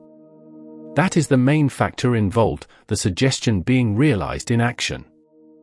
The subconscious will obey suggestion, not unlike the hypnotized subject who obeys the suggestions of the operator. How I discovered that the desire is an activating factor. Now let us examine desires which are necessities, bodily necessities. I will tell first how I came to stumble upon the fact that desire suggests directly to the subconscious will while we sleep. One warm summer night I retired, and, as I lay in bed, I noticed that I was becoming thirsty. I desired a drink of water, but instead of getting up and appeasing the desire, I did not stir from the bed, to be truthful, merely because I was too lazy, perhaps I should say, drowsy. So, the desire was suppressed instead of being appeased. Several times I was on the verge of rising and going for a drink, but I did not do so. Eventually I was lost in sleep. When I regained consciousness, I was in the projected astral body. It was the result of a dream, a very insignificant dream. I was dreaming that I stood beside the water tap above the sink in the kitchen, and that I could not turn it on so that I could get a drink. I became clearly conscious there, and my hands, astral, were on the faucet, but unable to turn it, of course. There was this difference between the dream and what actually took place. In the dream I thought that the faucet was shut off so tightly that I could not turn it, but in clear consciousness I knew it was because my hands would not make direct contact with the material. The thought dawned upon me then and there that desire had played some part in the projection, so I experimented along this line and found that it was so. One must not conclude that a suppressed desire is no longer a desire, for the suppression is merely by the conscious mind and the real desire is present in the subconscious. A suppressed desire is really an intensified desire in the subconscious mind, and it thus comes to the surface and acts as a suggestion while we sleep. In the case of ordinary desire, we might continue for many days, even months, before the impression of it would be strong enough to assert itself while we slept, but in the case of a desire which is a necessity, such as thirst, even the course of an hour will greatly impress the desire upon the subconscious mind. You know this without my statements. If you do not, the next. To the power of 1 to my mind, this is one of the many strong indications that an astral projection cannot be a mere dream, for in a dream it would be the easiest thing in the world for the dreamer to turn the tap and obtain the longed-for drink. Yet Mr. Muldoon has again and again emphasized the impossibility of doing so while projected. He could never affect matter, as he easily could in a dream. HC time you get thirsty, try to suppress the desire and notice how the desire within you accumulates, until eventually you can endure it no longer. You will notice how forcefully the desire for drink asserts itself. That is just what it does during sleep, suggesting very strongly that you desire water, and the subconscious will be impelled to move the body, for you cannot suppress it now that you are no longer conscious. So, if your physical body be incapacitated, in a condition where it will not instantly respond the moment the subconscious will is exercised, the astral body will be moved out of the physical. Thirst is the strongest and most quickly produced stress which can be used in developing the phase. Next to thirst comes hunger, desire for food. Fasting exerts a double positive influence upon astral projection. You will recall the first reason. We discussed it in Speaking of Energy, and learned that, during a fast, a secondary source of energy is cut off, and that consequently the astral, during sleep, is thrown further out of coincidence, to recharge with cosmic energy the more easily. The second reason why the lack of food is a positive factor in the projection of the astral body is that a desire for food is usually present, especially at the beginning of a fast, and this desire being suppressed by the conscious mind, is intensified in the subconscious mind, the stress growing so intense that it comes to the surface and suggests itself while the subject is asleep. The subconscious will is dominated by the suggestion, just as it is in the case of thirst. So one can readily see the advantage of fasting, while trying to promote astral projection. I shall give some specific directions later for instigating the different stresses intentionally. The action of the unconscious phantom is governed by the subconscious mind. If the suggestion of routine come to the surface of the subconscious mind, while we sleep, and we project in the astral body, unless we become conscious and direct our movements, the phantom will go through the movements of the routine. If the suggestion of any deep-rooted habit comes to the surface of the subconscious mind while we sleep, and we project in the astral body, unless we become conscious and direct our movements, the phantom will enact the habit. If a dream suggestion of moving upward through the air comes to the surface of the subconscious mind while we sleep, and we are not conscious enough to direct our movements, the phantom will act out the dream. If the suggestion of an intense desire comes to the surface of the subconscious mind while we sleep, and we project in the astral body, but do not become conscious and direct the movement, the phantom will try to appease the desire. The phantom obeys the dominating impression which it receives from the mind, either mind, when it is projected. Although I have enumerated the factors which, impressed upon the subconscious mind, and coming to the surface during sleep, suggest themselves to the subconscious will, not every factor will act in the same manner, and, as we shall see, all three groups are more or less related: dreams, habits, and desires. For instance, we may have a habit of doing a certain thing, we may also desire to do it, and we may also dream of doing it. The golf bug probably realizes the truth of this. A dream can cause a habit. A habit can cause a dream. A desire can cause a habit. A habit can cause a desire. A desire can cause a dream. A dream can cause a desire, etc. The suggestion which you want to burst forth as you sleep must be one which involves movement of body, of self, whether it comes from habit, desire, or dream, or a combination of any or all of these factors. If the habit which bursts forth is one in which you have a movement of self, the suggestion will be to that effect. If the desire which bursts forth is one which requires movement of self, in order to appease the desire, the suggestion will be to that effect. It requires very little reflection to demonstrate that the most powerful suggestion which could burst forth would be from an impression caused by more than one factor being involved in making the impression. The shade of the impression determines the way in which the subconscious will act. It might respond with determination, half-heartedly, actively, weakly, etc., depending upon the shade of the suggestion which dominated it, and the extent of incapacity of the physical, and the extent of energy in the condenser, etc. Again, think of the subconscious will as a locomotive and the suggestion as the engineer. The engine obeys the manipulations of the engineer, and the subconscious will obeys any suggestion from the subconscious mind in a similar manner. The phantom, while projected, may be conscious, partially conscious, or unconscious. If the phantom is unconsciously projected, it will go through the habitual act, or try to appease the desire, whatever it may be, and the subject will not know it. If complete consciousness comes to the projected phantom, the phantom will usually respond to the conscious suggestion which it receives. If, however, a partially conscious projection results, the phantom will perform the action according to the suggestion it receives, and the subject will dream a dream more or less similar to the action. The suggestion of either hunger or thirst, if active during sleep, not only impels the subconscious will to go forth and appease the desire, but very often starts the phantom dreaming, thus a double positive force is exerted, desire and dream. The way in which hunger and thirst come to the surface of the mind while we sleep was observed even by the ancient Hebrews. They also noticed that in the dream the desire was appeased. Thus we read in Isaiah 8, "It shall even be as when a hungry man dreameth, and behold, he eateth, but he awaketh and his soul is empty, or as when a thirsty man dreameth, and behold, he drinketh, but he awaketh, and behold, he is faint." The starving Baron Trenck, who was imprisoned in a dungeon, had many dreams in which he enjoyed luxuriant feasts. Now, do not think for 1 minute that every time you dream, the astral body projects, or that every time you project, the astral body dreams. A strong desire may come to the surface of the subconscious mind and cause a non-projecting dream, for, although the desire to move out is in the subconscious will, other factors may not be favorable. Yet the conscious mind must be partially functioning, or you would not have the dream. On the other hand, a strong desire might come to the surface during sleep, project the phantom, and the subject might not dream of it.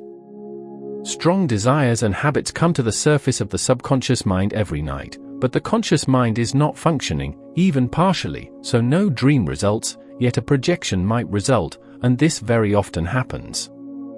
In other words, during an unconscious projection, the phantom is actually sleeping, yet, strange as it may seem, the phantom can be walking about, standing still, or lying in the air. You will recall that this state was mentioned before as emotive projection and astral somnambulism. Sexual desire is a negative factor. Knowing how sexual desire becomes active during sleep, it might be thought that this would be a strong activating factor, and that it would assist the body to project, yet this is a stress which works against itself, so far as projection of the astral body is concerned, for such an intense desire would become emotional, the blood in the physical body would begin to circulate more rapidly, and incapacity of the physical body would not be present. Consequently, the astral body would not project, in fact it would be drawn more closely into the physical body instead of moving outwards from the zone of quietude. The subject would be physically restless. The subconscious mind does not conceive of appeasing such a desire otherwise than in the physical body, for it has been accustomed to this and to the body. We are here considering only the copulative desire. Affection will be discussed later. SM being, at such times, in a reclining position, so, suggestion, in this case, when coming to the surface of the subconscious mind by night, would pull the astral body into, rather than away from, the physical body. Phantom projects more easily to a familiar place. Another powerful, broken habit, factor which has a very strong activating effect upon the subconscious will, is that of sleeping in a strange place, that is, in a place where one is not in the habit of sleeping. You probably have no idea how inclined the subconscious mind is to move the body back to the place where it is accustomed to lie while sleeping. Projecting from an unfamiliar to a familiar place. When I was about 16, I went one day to visit my aunt who lived in a neighboring village, 14 miles away. That night I slept there and, before going to sleep, seemed very restless, wishing that I were at home, sleeping in the room and bed where I was in the habit of sleeping. I finally dozed off to sleep and, shortly, I was dreaming that I was flying about with wings, in the air of my room at home, just over the bed where I had always slept. Consciousness came to me in the astral body, and I found myself hovering horizontally over the bed, at home, where I was in the habit of sleeping. Here is another experience, in which I thought I was dead, on first awakening. I did not see my physical body lying upon the bed, as I had been accustomed to, when projected and conscious, in this particular room. The first thought, on seeing the absence of the physical body, was that I had died, and had been unconscious for some time, and that, while in that condition, the physical body had been buried. Where is my body? I wondered. I want to find it. But scarcely had I thought of finding my physical body than I was back in the room, at my aunt's, where it was. You can get some idea, from this, just how slowly the conscious mind functions, in comparison with the rapidity of the subconscious. Before I had time to, consciously, remember that I had been sleeping at my aunt's home, I was back in my physical body. In this instance, you will observe, the three factors, habit, desire, and dream, were all present. Further, I was wishing to be in a certain place, and, in order to appease that desire, the astral body moved to that place. In any projection, the astral body will always project with much more ease to a familiar place than to a strange place. In fact, the astral body, when exteriorized and unconscious, will be found to meander about in the subject's familiar haunts, very much of the time, going through activities which have become habitual to the subject. And this applies not alone to temporary, projected phantoms, but to permanently disembodied phantoms also, phantoms of the dead. Phantoms of the dead are often dominated by the stress of desire or habit. This is one of the reasons for haunted houses and haunted localities. Phantoms of the dead may have desire and habit so strongly embedded within them that they will continue steadfastly in their habits and conduct, even after becoming conscious, simply because the stress is there, and they must work it off. It is this same stress of desire or habit, or both, which the phantom tries to work off when we sleep, and, knowing this, we are able to force the subconscious will to move out the phantom, while we sleep, by instilling a strong stress of desire or habit, or both, which will come to the surface of the subconscious mind during the hours of sleep, while our physical body is usually incapacitated, and the phantom will be liberated to work off the stress of habit or appease the desire. Phantoms of the dead, for a time, after entering the astral plane, do not conduct themselves in a manner differing from projected phantoms of the living. To the power of one, some remain unconscious for a time, others are conscious even before the astral cable snaps, and others roam about in a dream, or partially conscious. While in either the unconscious or partially conscious condition, the phantom is under the stress of habit or desire, and does not deviate from it as long as the suggestion remains active. But, once conscious, he can, if he wills to, break off the continual appeasing of desire and the routine of habit. Yet, as a matter of fact, the stress is so strong that the phantom in many instances loiters about its familiar haunts, submitting to the urge of the stress, even while conscious.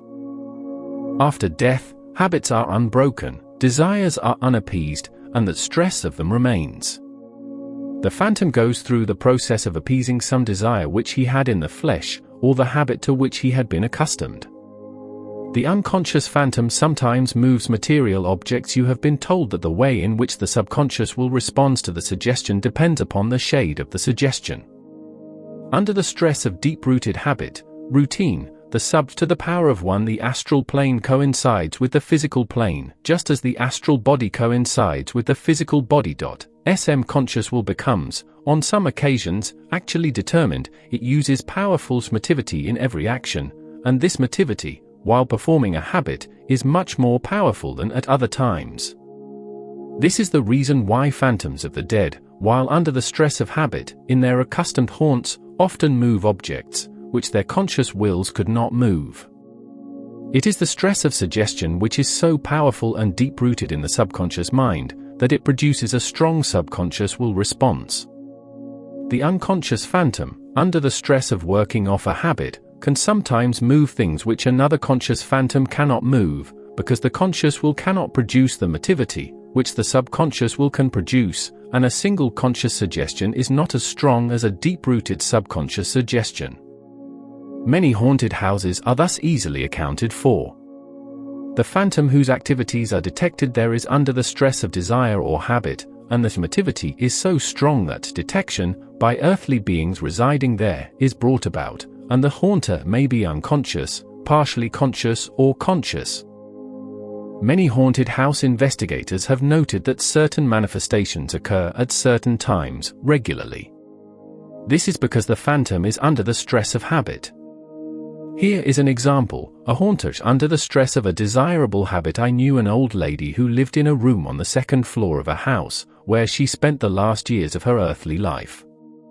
She had a habit, during the last 10 years of her life, of reading the Bible, regularly. Every morning between 4 and 5 o'clock she would arise, take a squeaky old rocking chair, which she cherished, and read the Bible while she rocked back and forth, every rock of the chair producing a similar squeak.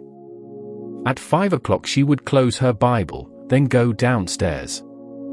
This routine she kept up for 10 years. Finally she passed out of earthly existence. The occupants who lived in the house after the old lady's death were awakened every morning, about 4 o'clock, and could hear the chair, which the old lady had used, squeaking, as if someone were rocking back and forth in it. The story circulated that the house was haunted, and not only did occupants who lived there, immediately after the old lady's death, move out, but no one would ever move into the house after that.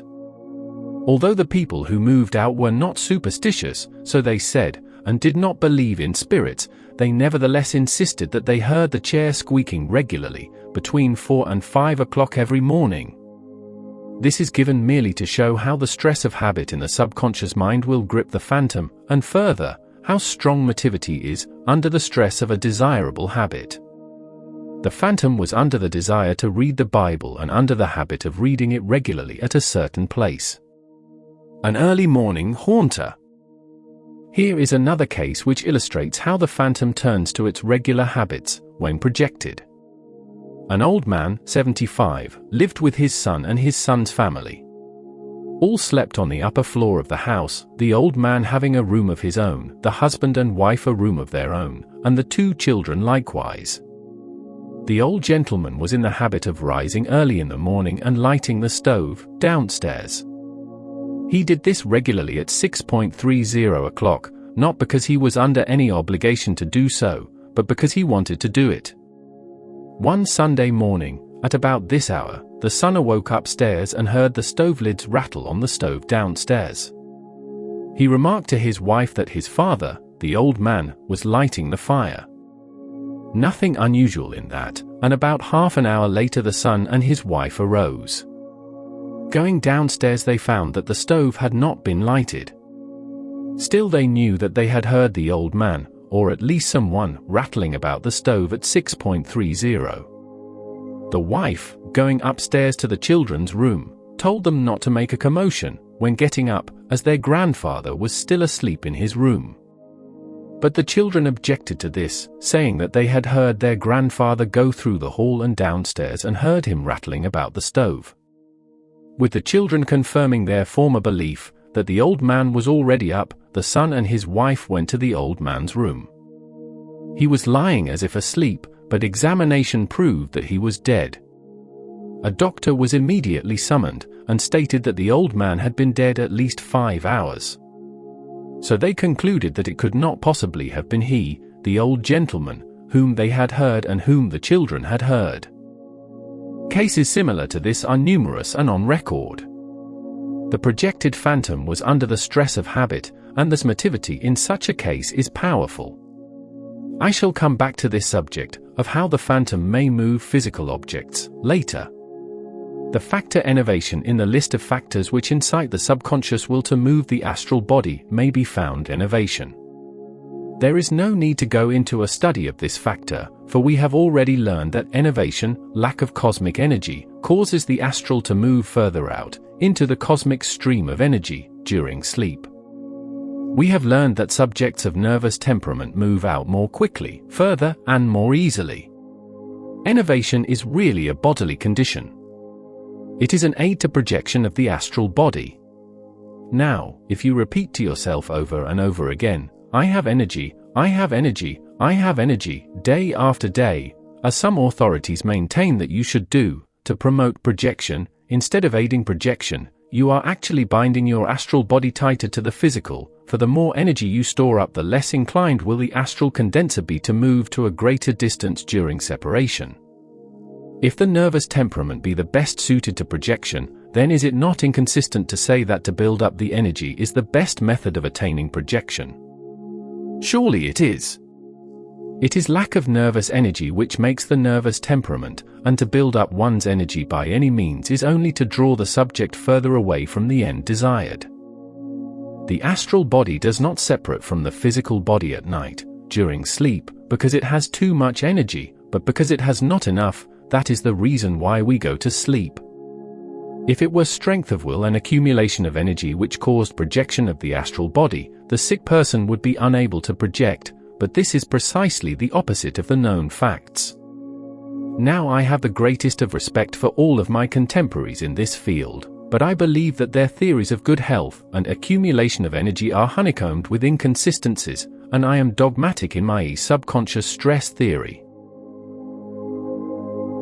Determining the proper stress to use in developing. Now that we understand what it is that impels the subconscious will to move the body, while we sleep, all that it is necessary to do is to develop one of the factors strongly enough so that it will come to the surface, or stay at the surface, of the subconscious mind, after we go to sleep.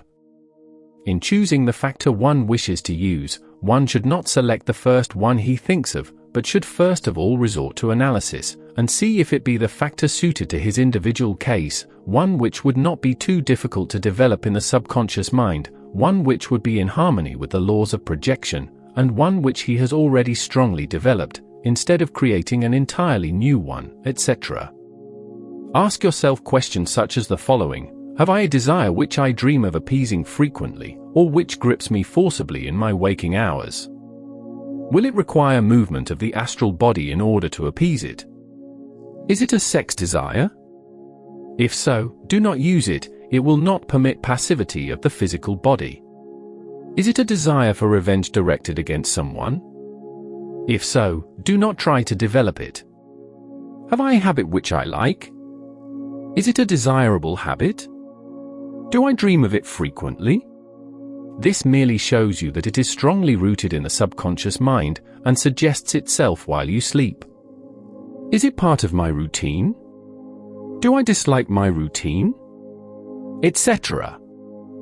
The object of asking oneself questions such as these is merely to enable one to determine which factor would be the best for development, the one which would fit your particular requirements the best. If you have learned the requirements for astral projection, you will be enabled to select the factor more scientifically, so to speak. It is not for me to dictate which factor you select in trying to develop, but my advice would be to try first, for several reasons. First, why go to the trouble of developing a habit of tenacious routine, working probably weeks in impressing it strongly on the subconscious mind, when you can impress thirst there in a few hours, with little effort? Second, thirst must be appeased. The subconscious knows this, and will resort to anything to get the body to water, so it will move the astral out with determination, if it cannot move the physical. I shall give the formula later. Incapacity, the fundamental difference between astral projection and physical somnambulism. Before any specific instructions can be laid down for you to follow, it is necessary for us to study another aspect of the process. We know that the subconscious will does not only have to become possessed of the idea of moving the body, but that the physical body must be incapacitated. After we learn how to quiet the physical body, we shall come to the instructions for combining both stress and incapacity, which must be done in order to produce the desired effect, projection of the astral body. As you will recall, incapacity of the physical body means that it is unusually passive, inactive, so passive that it will not respond the instant the subconscious will tries to move the coinciding bodies. When this happens, the astral body just breaks away from the physical. If the subconscious will attempt to move the body, just as the subject is rising to sleep, the phantom will project, without stopping in the zone of quietude. If the subconscious will attempt to move the body, that is, if a suggestion bursts forth, while the phantom is in the zone of quietude, and the physical body is not in the proper degree of passivity, the phantom slips back into the physical mechanism, and the two coinciding bodies will move. The subject may be partially conscious or unconscious, he may act out what he is dreaming, if partially conscious, may appease a desire, may enact a habit, etc. This is physical somnambulism, and in it the subject may become conscious, just as he can in astral somnambulism. The only difference is that the physical body is incapacitated in one case, and is left behind, while, in the other case, the physical body is not incapacitated and moves along also. A study of somnambulism will help us to appreciate the significance of astral projection, for we can see the similarity, can see that there is but one factor determining whether it will be the physical body which moves or the astral alone which moves. That factor is incapacity, and there is a specific method of bringing it about at will. Before going into this method, let us first observe the similarity between the cause and continuation of physical somnambulism and the cause and continuation of astral projection. The cause, as has been pointed out, is, in both cases, the rising to the surface of the subconscious mind of an impression, which acts as a suggestion to the subconscious will, the nature of the impression being a habit, a desire, or a dream. Once the phantom is projected, or once the subject begins to walk in his sleep physically, the condition of the mind is the same. The physical sleepwalker can act out the dream which is in his mind, so can the astral somnambulist. The movement of the somnambulist is so certain that, if observed, one would be struck by the controlling intelligence. If the somnambulist encounters a person, he will either pay no attention to him, or at once that person will become a part of the dream, if the subject is partially conscious. In the astral body, acting under similar conditions, should the projector in a dream encounter other individuals, either earthly or in spirit, they likewise at once become characters in the dream. Recall the dream in which I was shooting Indians, EXP number 11. Recall that little priest stood nearby. One writer has stated that he knew of a man who went to bed, wondering if he had locked the door of his shop, and that the man was subsequently stopped by a policeman close to the shop he was walking thither in a somnambulistic condition. We can see how this impression remained upon the surface of the subconscious mind and activated the subconscious will while the man slept. Had he been physically incapacitated, the astral body alone would have traveled the route to the shop rather than the physical. You may say, this is not a case in which the impression is caused either by desire, habit, or dream. But it is. So far as the dreamer's mind was concerned, the habit of locking the shop door was apparently broken. There was also a desire to know whether the shop was unlocked, and if so, to lock it. You will find by analysis that all somnambulisms and all astral projections are caused by the same fundamental factors: desire, habit, or dream of the proper type. Even though, by studying the actions of the sleepwalker, one can find no clue which leads him to accept this belief, there is somewhere to be found the clue which leads to desire, habit, or the proper dream. Now, a strong habit may project the phantom, or put the sleepwalker into action, and so may a dream suggestion, even though it leads him away from the fulfillment of the habit. This is what generally happens, too. The subject is always dominated by the strongest suggestion in the mind at the moment. As an illustration of this, suppose one should go to bed hungry, and the desire for food should come to the surface, or remain on the surface, of the subconscious mind. If the desire was strong enough, the suggestion food would be given to the subconscious will. If the subject were not physically incapacitated, and did not become conscious, he would begin to somnambulate. If he were physically incapacitated, he would project, under the dominant suggestion, food. If no dream suggestion occurred, or if a dream occurred which suggested eating, as it would in all probability, the subject would continue under the dominating impression, and might go to the cupboard, to a restaurant, to a bakery, etc., depending upon the relative thought which food brought up in the mind. If, on the way to fulfill this desire, he should encounter, in a partially conscious condition, that is, in the dream, something which would bring a different impression to his mind, he might forget his desire for food and begin to do something else. Suppose he were projected, or physically somnambulating, under the suggestion food, and that the relative impression was of the bakery, and that he was journeying to the bakery. Now, on the way, suppose he should pass the bank, where he transacted business and kept his money, and where he was in the habit of going very often to deposit his earnings. This suggestion might dominate the one he was following, and he would try to enter the bank instead of continuing to the bakery. If he were in the astral body, he would pass right through the door of the bank, go to the teller's window, make his deposit, then walk out again, following the course he usually followed when coming from the bank, after making a deposit. If he were in the physical body, in a somnambulistic condition, he might go up to the door of the bank, dream that it was closed, turn around and start home again. He would be following the suggestion which he derived from the mind which guides his movements, just as it is suggestion which guides our movements while we are conscious. Walsh writes, in certain persons the sleepwalking attacks vary very little. Every word, gesture, or other act occurs at exactly the same time with each performance, just like a drama on the stage. Should the attack be terminated abruptly, the dream drama will, with the next attack, begin at the point where it was broken off. This point is illustrated by a case of Charcot's. His patient was a newspaper man who, during somnambulistic attacks, believed he was a novelist. After he had written 2 or 3 pages, these were taken away from him and the attack terminated. In the next attack he would begin to write at the point where he left off. Once again we see desire, to write, and habit as active causes. Thus we see that physical somnambulism and astral projection rest substantially upon the same foundation. The difference consists merely in whether or not the physical body is active enough to cling to the astral during the performance. An astral projection which was caused by thirst, just as, under the dominating suggestion of hunger, the proper subject may either physically somnambulate or be projected in the astral body, and may go to the cupboard, restaurant, or bakery, so will the same type of person go to the water faucet, or to a stream, or to any place where he can appease the desire, if he be under the suggestion of thirst. When first experimenting along this line, that is, when first voluntarily inducing the desire for water, before going to sleep, I was successful at the very outset in producing projection of the astral body.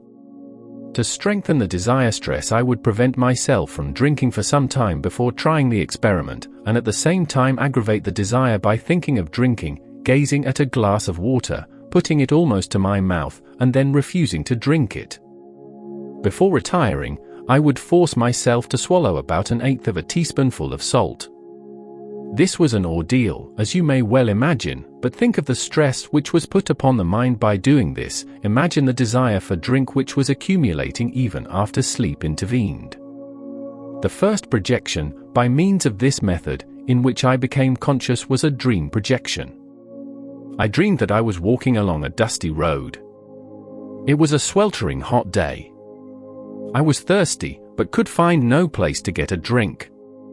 I pulled off my shirt and tried to moisten my mouth with the perspiration which it contained. My thirst was increasing. I was becoming weak and blinded by the sun, when finally I reached a farmhouse. There was a windmill. I hurried as fast as I could to the tank below it, but it was dry.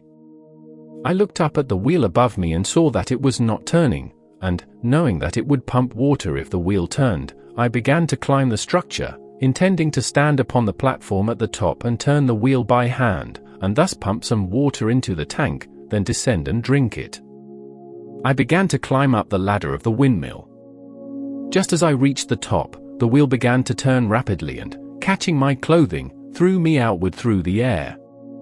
I was glad, in the dream, that I was flying through the air, for I could see that I was speeding toward a river near my home, and that I should probably get a drink there. Soon I was by the river and on my knees drinking. It was at this moment that I became clearly conscious, and I found myself in the astral body on the bank of the river, which is less than 100 yards from my home, at a spot where I often sit when fishing. You will notice the various elements in this experience, which affect projection. There was the desire for water, there was the dream of going upward, up the windmill, of moving outward, as the wheel caught my clothing, of awakening at a spot near the river, where I had been in the habit of fishing. By instilling the stress of thirst, I produced several recurrences of the earlier experience which I have given, in which I woke at the water tap in the kitchen with my hands, astral, on the faucet. Remember that when you once become conscious in a certain place in the astral, you will probably again become conscious in the same spot, under similar conditions. A physical somnambulation which was caused by thirst. The following incident was related to me, and illustrates how the stress of thirst may cause physical somnambulism, as well as astral projection. A man of middle age, who had not been in a habit of drinking much water, gradually developed an intense desire for drink. By day he would drink immense quantities, and finally he began to get up in his sleep and do so also. He would rise from his bed, in the somnambulistic condition, slip on his shoes, go downstairs, put on his hat, take the pail out to the well, fill it, and then come back into the house again and drink. This performance was kept up every night regularly. A physician who was called to observe the case pronounced it a nervous affliction, but his tonic for the nerves did not stop the sleepwalking. Finally another doctor was appealed to. The second physician came several nights to observe the man's movements, and noticed all the details. He concluded that it was the desire for drink which caused the man to somnambulate in this manner, and, after examining the man carefully, discovered that he was suffering from a bad case of gastritis, which is always accompanied by intense thirst. By curing the gastritis, the man's intense desire for water disappeared, and the nocturnal activities also ceased. If one experiences an intense desire for wrongdoing, a criminal desire, which he is forced to suppress, and the desire bursts forth while he sleeps, should he somnambulate physically, or project in the astral body, he will attempt to appease that desire. Walsh says, as a rule the acts of the sleepwalker are harmless and in accord with his experiences or inner nature.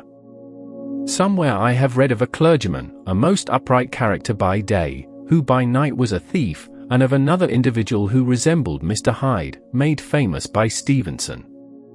We may attribute these cases to very powerful dreams, or to strong impulses which the individual was able to repress by day. And Dr. Walsh is correct, it is the suggestion which bursts forth while the subject sleeps, and whether the subject projects in the astral body, or whether the physical body clings onto the astral, during the performance, depends solely upon one factor, incapacity. How I discovered that incapacity is an important factor. Let me tell of another discovery which I made, while in search of the causes which brought about my early projections, and you will learn thereby one of the main reasons for incapacity. Being of an inquisitive nature, after experiencing several conscious projections, I concluded that there was a cause, that the seeming miracle could not possibly happen unless behind it there were certain factors which promoted it, and within myself I was annoyed, since I could not at once find the cause. Several prominent spiritualists, to whom I wrote, informed me that no one knew any specific causes for astral projection, that it was a gift, that the Hindus were especially gifted with the ability, etc. So, after retiring at night, I would wonder if I should go out in that phantomous body. I remained awake for hours, thinking of this strange reality upon which no one could enlighten me.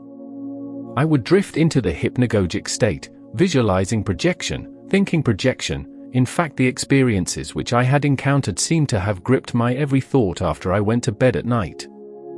And to experience such a reality and yet find no one who would believe me, that was the dismaying part. My associates, yes, even members of my own family, ridiculed the very suggestion of such an impossibility, as they called it.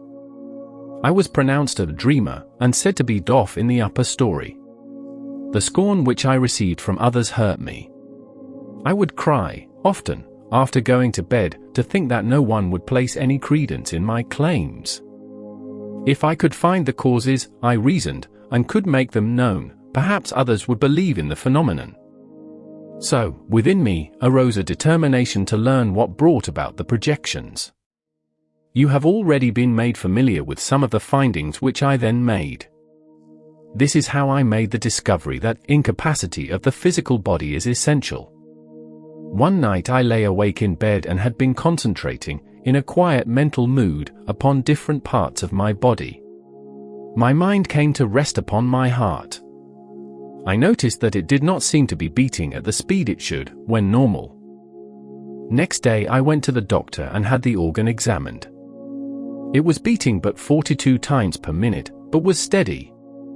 He gave me a box of strychnine, a cardiac stimulant, assuring me that this would correct the condition. He added, however, that occasionally in his practice he had come upon similar cases, one man, whom he named, having a pulse which was in the 40s also. Now, for almost a year prior to this, a week seldom passed by that I did not experience a projection in some form, and every night I could notice the astral body rising out of the physical, in the hypnagogic state, causing me to jump. I believe I mentioned once before that persons who have been troubled with sinking, sliding, rising and falling sensations and jumps, repercussions of body, are relieved when their physicians give them a remedy to regulate the heart's action. And here is the reason why a heart stimulant will relieve the condition. The heart activates the physical body. If the heart be slow, the body, when at rest, becomes more passive than when the heartbeat is normal or fast.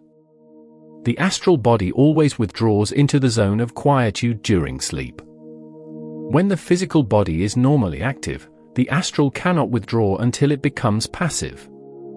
Unconsciousness usually intervenes before the astral body emerges from the physical, and the body becomes passive before the astral rises out of the physical.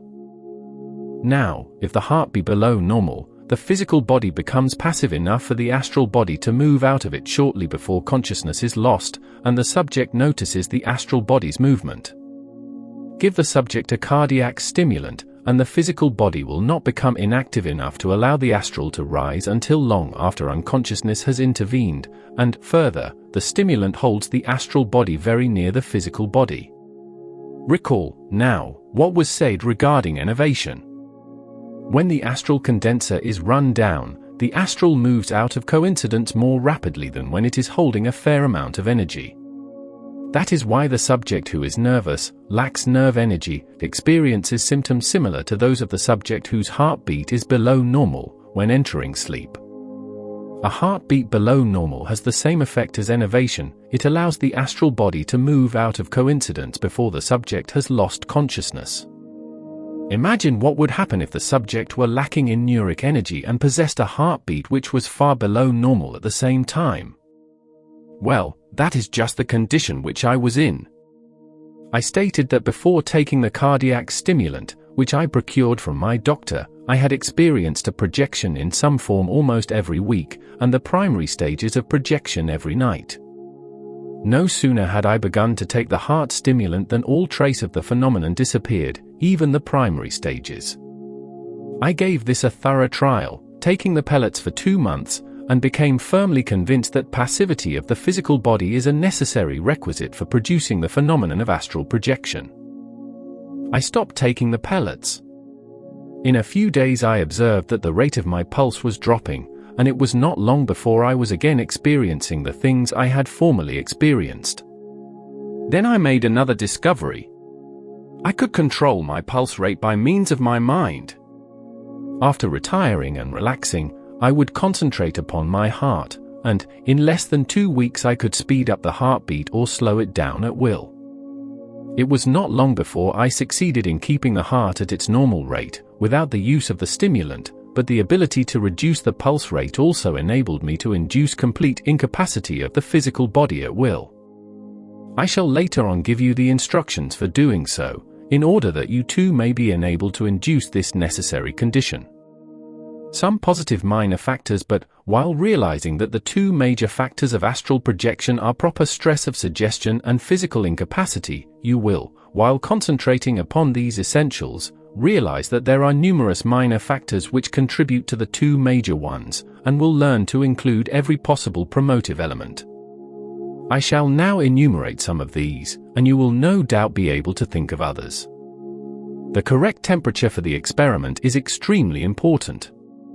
If the temperature in which you attempt development be too cool, you will harbor a mental disquietude. If it be too warm, you will likewise be uncomfortable, thereby preventing passivity and relaxation. Further, the warmth of the body will aid the heart in circulating the blood more freely, which tends to prevent incapacity. The ideal temperature is one in which the subject is cool but comfortable. Anything taken into the body which produces a stimulating effect, liquor, medicine, food, will exert a negative force, mostly because the stimulant works against incapacity. Although the emotions should be calm, the mind should not be, as is commonly supposed. One can retire when greatly troubled in mind, and that very condition of being may create the proper stress, which stays at the surface, or comes to the surface, after sleep intervenes. Of course, with hypnosis, when that suggestion comes from the operator, instead of from the subject himself, placidity of mind is essential. In the type of projection we are now studying, the mind of the subject himself acts in the same manner as the mind of the operator, in hypnosis. In self-projection, the suggestion comes from the subject's own mind. In projection induced by hypnosis, the suggestion comes from the mind of the operator. If, in fact, the mind were calm, no suggestion would come forth during sleep, consequently no projection of the astral body would be brought about. The vital factor in projection is the stress of the mind. The conscious mind can be greatly troubled before the subject goes to sleep, and the stress which is there continues to stay at the surface of the subconscious. Recall the incident of the man who went to bed, worrying, thinking that he had left his shop door unlocked.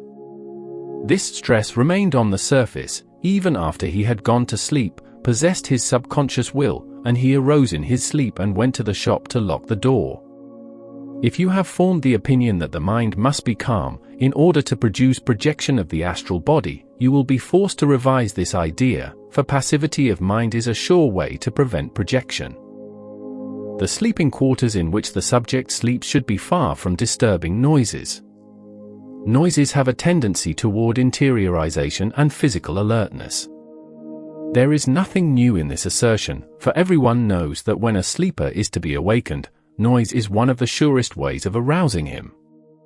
However, if the phantom has been projected out of the physical body for some distance, outside chord activity range, noise is as apt to awaken him in the astral body as it is to awaken him in the physical body.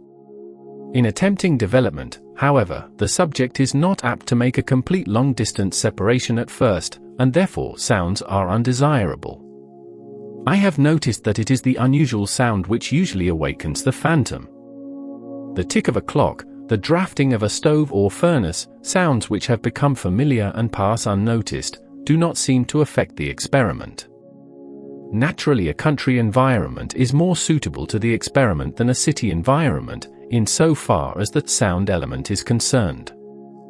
Anything and everything which contributes to the comfort and relaxation of the body which can be instituted during the attempt at astral body projection should be put into use. It is advisable to use as little bed covering as possible, for sometimes extra weight upon the body will induce peculiar psychological effects during sleep. The weight resting upon the body may cause the belief, during sleep, that the subject is under some massive structure, or that he is smothering, causing dreams to that effect and not infrequently arousing the emotions. But this is not all that heavy bed clothing is liable to do. Several times, when within cord activity range, unconscious, I have noticed that there seemed to be some indescribable weight resting upon me, as if something actually pressed upon me. It was as if my breathing did not satisfy my desire for breath. Again, I have had dreams wherein I seemed to be standing up and trying to walk, while some massive weight rested upon my head, and I have awakened from these dreams and found myself projected and within cord activity range, and still the weight seemed pressing me downward. Observation convinced me that this sensation of being under a great weight, while projected and within cord activity range, was caused by the weight of the clothes resting upon the physical body. Thus, heavy bed covers are not only apt to induce a dream which will prevent the suggestion for projection, but will actually suggest the idea of going downward, underweight, to the projected phantom. There is yet another way of looking at this matter. Might not the heavy bed coverings give to the subconscious mind the idea of smothering, or cause a dream of smothering, which would set up the desire for air, causing the subconscious will to move the body out of doors to appease the desire for air? Of course it could, and if the physical counterpart were incapacitated, the phantom would move out. Just another cause of so-called spontaneous projection, which always has some fundamental law behind it. It would not be advisable, however, for anyone to endeavor to produce a projection of this sort at will, by trying to smother himself into a desire for air, for in trying it, he might take the air permanently. The clothing of the body can bring about results similar to those just mentioned. During the time of the experiment, it is advisable to wear nothing which can be dispensed with. Wearing nothing is better than wearing something. Tight-fitting clothing is most undesirable, for it is not only uncomfortable but shuts off the blood circulation. While it is desirable to slacken the circulation of the blood, it is unwise to prevent its circulation. The less restrictions of this sort the better. It is not that the astral body cannot pass through the clothing or bed covers, for it can easily pass through a brick wall or a steel vault, but clothing and other such restrictions produce a psychological effect which is not altogether desirable. With little or no clothing covering the body, during the experiment, a psychological effect of freedom and lightness is produced, which is a powerful factor in strengthening the sensations peculiar to projection. One can quite understand how such sensations would counteract the sensations of projection, which are lightness and freedom. The sensation of being held down will hold the phantom down, likewise the sensation of lightness will affect the phantom in a similar way, even instigating dreams which have a pulling out effect upon the dream body. So much for the clothing element. It is well to remember that weight upon the body, from clothing or anything else, is an unfavorable condition for astral projection. Projection of the astral body can take place while the subject is seated in a chair, but lying in the horizontal position is greatly to be preferred. Those hours of the night which one has allotted to sleep will probably be found the most satisfactory. There are many reasons why this would be so.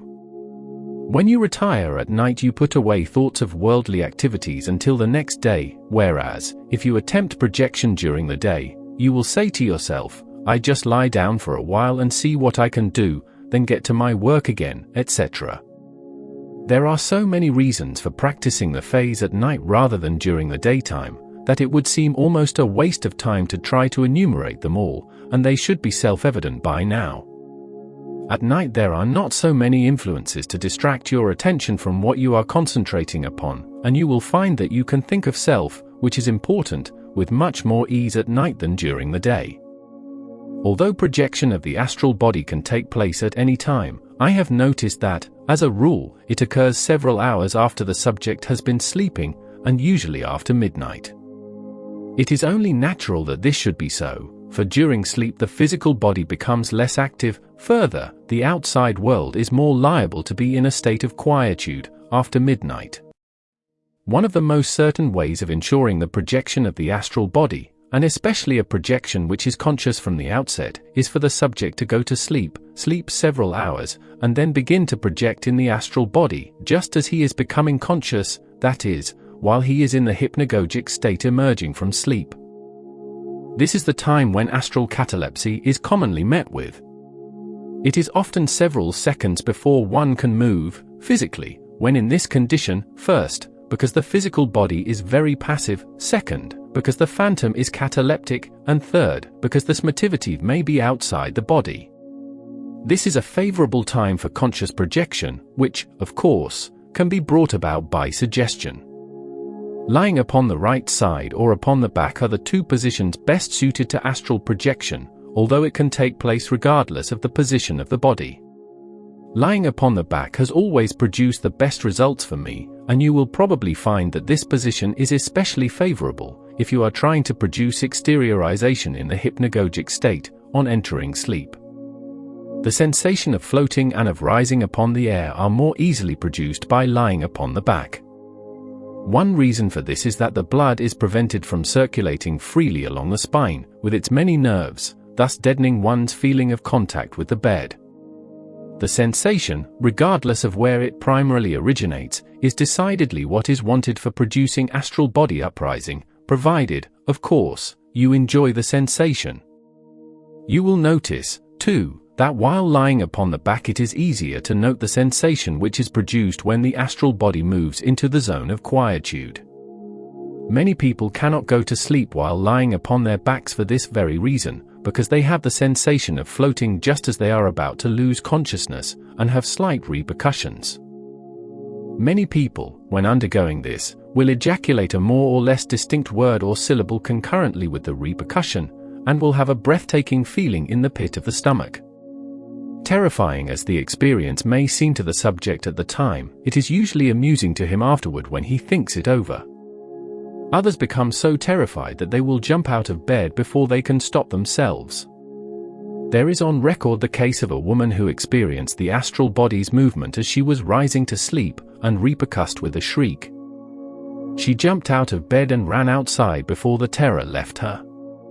Coincidentally with the repercussion, she would always shriek. She stated that, as she was going to sleep, something would get under her and push her up into the air, then let her drop. She thought that it was her physical body, and noticed that this took place only when she lay on her back.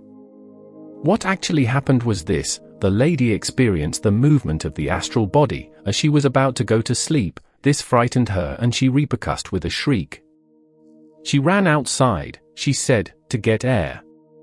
The astral body seems to rise more quickly when the subject is lying upon his back, and it also seems that one has a tendency to cry out more frequently during a repercussion.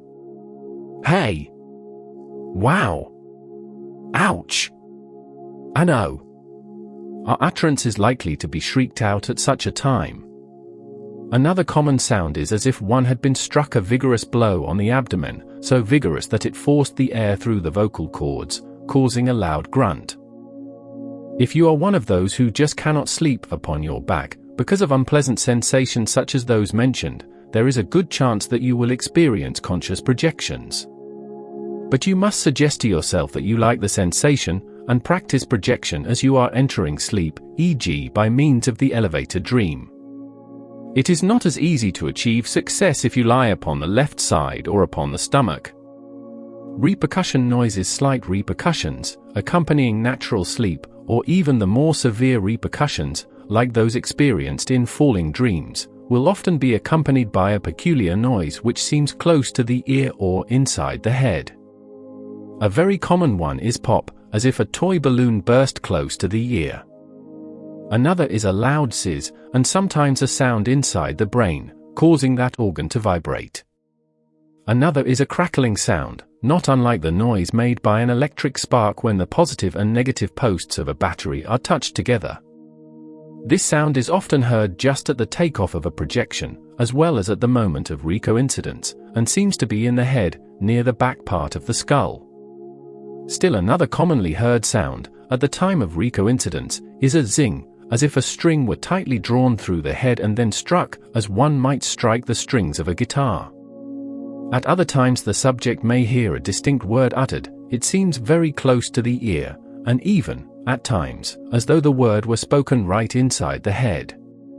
The striking thing about these sounds is the way in which they can be felt, yes, actually felt, moving about inside one's head. One's brain seems to shake like the diaphragm of a drum which vibrates when it is struck, and resounds to the power of one.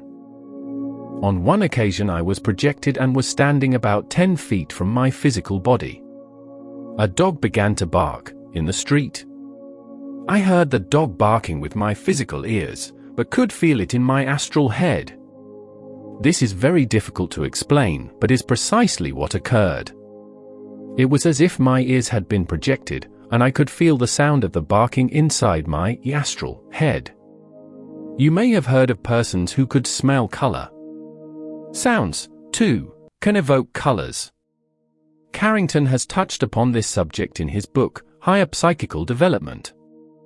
It is interesting to know, too, that at times, during astral projection, the subject may see out of different parts of his astral body, i.e., he may lie upon his back in the air and see what is taking place below him, while looking in the opposite direction with his eyes. Usually, force of habit compels the projector to use his eyes, but this is not absolutely necessary in all cases. I have never known this to be true, however, outside chord activity range, although it may be. There are persons who can do this in the physical body. I personally know a man who seems to have the ability to see out of his forehead.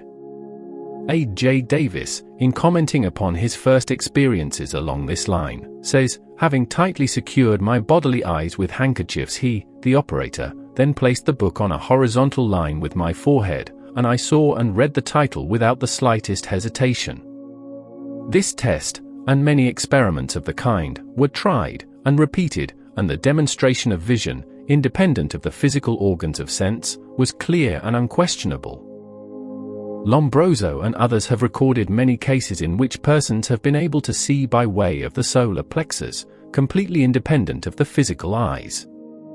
There are times when the projected phantom can also see things which are many miles away, but as a rule the phantom will instantly move to the spot. Light, a negative factor, the astral body will separate from the physical with much greater ease in total darkness. Although light has a tendency to bind the astral to the physical more securely, it is true that projection can be accomplished regardless of this fact, but, as a rule, only the most advanced student will be successful in doing so. Perhaps, knowing this, you may believe it best to attempt development in total darkness, and it is true that many occultists advise to the power of one. One is here reminded, of course, of the head snapping, so frequently noted in the case of Mrs. Piper, just as she emerges from trance.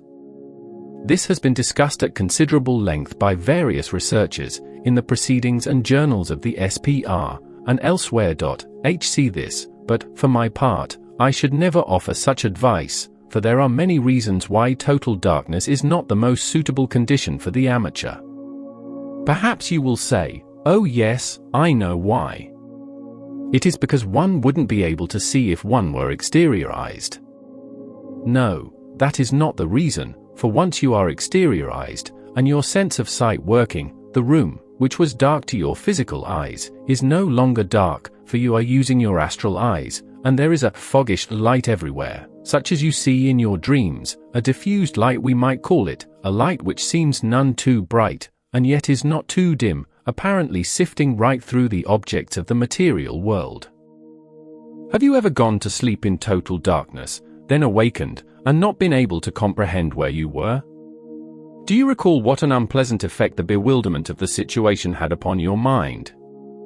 You will remember that you had no sense of direction, thinking that your head was where your feet should have been, or that the bed was turned around, or that the door of the room was not in the place where it should have been, etc. Most people have at one time or another experienced such an awakening, in total darkness, when they have lost their sense of direction. One friend told me that he awoke one night, in total darkness, and tried to find the door of his room, and that he was so bewildered that he went in a direction directly opposite to where the door really was, and ran into the dresser. He opened the drawer of the dresser and tried to crawl into it, thinking that he was opening the door. Yet he insists that he was entirely conscious at the time. He then began feeling round the walls for the door, which he eventually found. Suppose, e.g., you go to bed with your head at the head of the bed, your feet at the foot of the bed, the window to the right, the door to the left, the dresser to one side, etc. In other words, you go to bed consciously oriented and aware of your position. You go to sleep. Later you awaken and think you are lying in a different position to the one you really occupy. You have lost your sense of direction. Why? Do you think it is because you cannot see in total darkness, and that this has caused you to lose your sense of direction? Why does not your consciousness, which told you your true position before you went to sleep, direct you to the door which is to your left? Do you think this is because of lack of vision? If so, why do you not become bewildered in your direction when you go into a dark room? Here is the solution of this problem. You might go to bed, consciously aware of your position. In fact, you could get up again before going to sleep and go out of the room with your eyes closed, simply because you know your true position and do not need to see. Why is it that, after you have slept for an interval, you sometimes believe that you are in a different position to the one you really occupy? You can get up and walk to the place where you think the door is, and find the dresser instead. What has become of that consciousness which knew where you were formerly, and could take you from the room with closed eyes?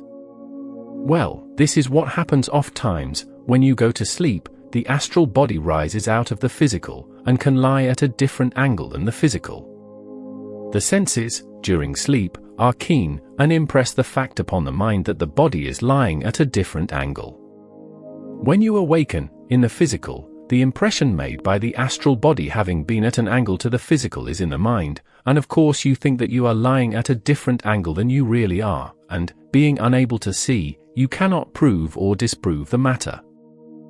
Thus, you get up and start toward the spot where you think the door is, and run into the dresser instead, etc. And you will remain under this impression until you can prove, by sight or feeling, that you are under a delusion. Another way of explaining this point: stand a person in the middle of the street, blindfold him, and yet he will know which way he is going, because he was conscious of the direction before being blindfolded. He does not have to depend upon his sight, he knows. But blindfold him and whirl him around, and he will lose his sense of direction. And that is how the movement of the astral body, during sleep, can cause the subject to think that he is, in the physical, where he was in the astral. While sleeping in total darkness, we are liable to awaken, thinking we are in a different position to that in which we really are, and give the matter no thought and go to sleep again. If one in this condition of mind, thinking he is in a different position to the one he really occupies, has an extensive projection, and suddenly something happens which starts the astral speeding back to the physical, the subconscious will land the astral body at the spot where the subject thought he was, and not directly into the physical mechanism. Should a falling dream accompany the fall of the astral body, the subject will think he has been smashed into pieces and have a terrible nightmare, before the subconscious mind can discard the suggestion which it took from the conscious mind and realize the fact, within itself, that the conscious suggestion was a mistake, and that the physical body was not lying in that particular spot. Of course, this is the unusual, but the mind can actually delude itself and can work within itself, as it were. No one knows positively what the mind can do. I believe there are a few cases on record where persons have experienced falling dreams in which they were smashed into pieces on hitting the ground or whatnot. I have experienced a few of these particular dreams myself, and attribute the causes to what I have just pointed out. Still, another undesirable result of developing in total darkness is a sort of reluctance in the subject's mind, and this is markedly true if he has ever undergone the terrifying experience of having a violent repercussion in total darkness, with his sense of direction missing. If there is anything which is truly unnerving, it is to experience a violent repercussion, accompanied by a terrifying dream, and then be unable to see or realize one's true place of reclination, after becoming conscious. My advice, especially to the beginner, and more especially to the subject of high nervous temperament, is always to permit enough light to enter the sleeping chamber, so that you can immediately discern your true position, in relation to other objects in the room, the instant you awaken. If there is anything you do not want to do, it is to lose your sense of direction, for this not only has its physical effects, but often affects the astral body as well, and can even influence the subconscious mind. You will find, I am sure, that a dim twilight is the best possible light condition for the practice of astral body projection. An interiorization caused by excess light in interesting little experience I once had, involving the slight element, may be given here. The room in which I usually sleep has a window which is directly in line with the street lamp. Lying in bed, I can see the light through the window, and it in turn casts its rays into the sleeping room. Sometimes the lights are turned on at a later hour than at other times, by the local electric company, depending upon the time of year, etc. One night I retired when the light was not on, and was succeeding in producing a conscious projection. I had moved upward, out of the physical, to a distance of about 2 feet. Just at this point, on came the lamp, flooding the room with light. And down went the astral into the physical with a zing and a repercussion.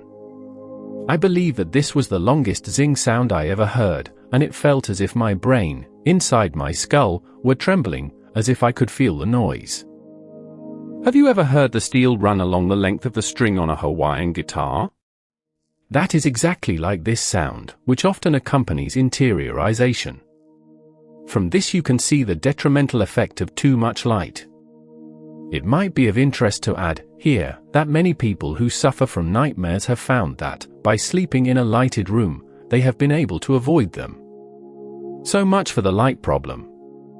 Carrington, quoting Lance Lynn, has these additional factors listed, which influence astral projection, and, as my own experience has not dealt with them, I give them for what they may be worth, in influencing your own development. Humidity, the air should be dry and clear, barometer high. Atmospheric electricity, if high, this is prejudicial to the experiment. Sex, this should preferably be male for the projector, female for the recipient or seer of the phantom. Sitters, if possible, projector and seer should be alone. What has been stated concerning sitters is only of interest when the experiment is undertaken in collaboration, that is, when one is attempting to appear to a seer, or where the subject believes that the presence of some sympathetic friend at his side would be beneficial to his success. You will find, I believe, that, as a rule, imparting any information to others as to what you are attempting to do will do you no good. About the only time when others can be of assistance, unless they're mediumistic, is when they are asleep. It reminds one of the saying, "You're a good boy, Johnny, when you're asleep." I cannot attempt to explain why the presence of others sleeping near the projector seems to give him strength, but I know positively that this is a fact.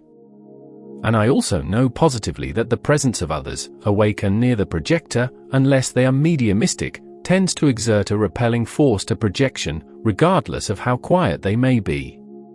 Telepathic repercussion here is a little experiment which I first came upon by chance, then tried it intentionally on 2 different subjects, and attained similar results. One lazy afternoon my brother, who was then 12 years old, was lying upon the bed, intending to take an afternoon's nap. I thought I would follow his example and lay down beside him. There was a space of about 1 foot between us, and we both were dozing off to sleep, I thinking of astral projection unconsciously, not intending to project but just thinking in a relaxed condition of mind of that seeming miracle which I had so often experienced. My mind was far from tense, far from thinking of the one who lay beside me. I recall that I was just thinking how the astral body moves out of the physical in a casual manner. Thoughts relating to the phase naturally followed, one after the other. Then came the thought of how the body often repercussed. And no sooner had the thought entered my mind than my brother had a violent repercussion. If this had happened but once, we might call it coincidence, but when it happens repeatedly, there is some foundation for the belief that the mind of another person can influence the movement of the astral body. So, in order to see if this occurrence were mere coincidence, I tried the same arrangement again, and procured the same result. Then I tried a variation of the arrangement, using mental effort. I would lie down beside my brother about the time he was ready to go to sleep, and, by an effort of will, I would try to bounce the astral body back into the physical, after forcefully suggesting in my mind, for some time, that he was out of the body. But this did not work. The forceful, conscious thoughts did not have the same effect as the casual and calm, I might say unconcerned, thoughts of projection and repercussion. I have tried this same experiment on 2 friends since, and have found the result to be the same. Casual and calm thoughts of separation and repercussion produced repercussion, while willful and tense thoughts had no apparent effect.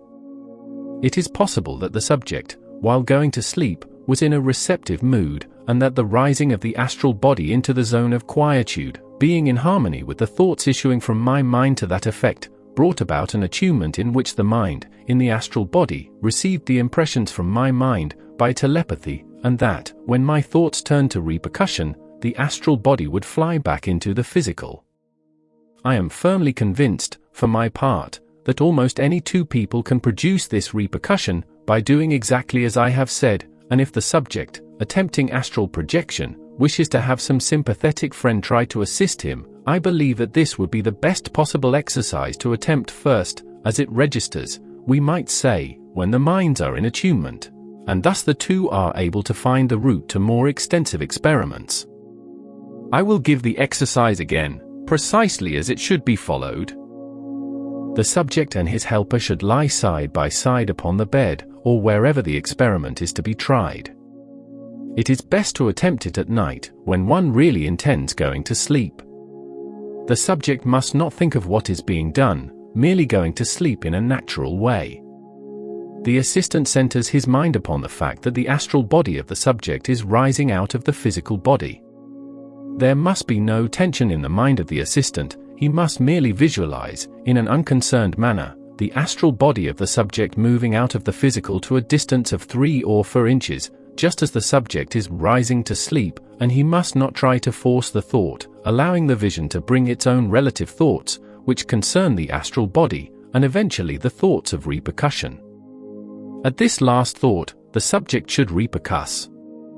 Those who are interested in things occult will find that they will have little difficulty in producing this. The attunement between the subject and his assistant comes about when the subject is rising to sleep, performing the very act which is in the mind of the assistant. From then on, the mental condition of the assistant is what counts for results, he merely holding the thought and vision of the subject's astral body being in the zone of quietude, and then changing the thought to one of repercussion. It will be found that the repercussion is not severe enough to cause discomfort for more than an instant. However, my advice is to attempt astral projection without the assistance of anyone, once you know exactly what to do.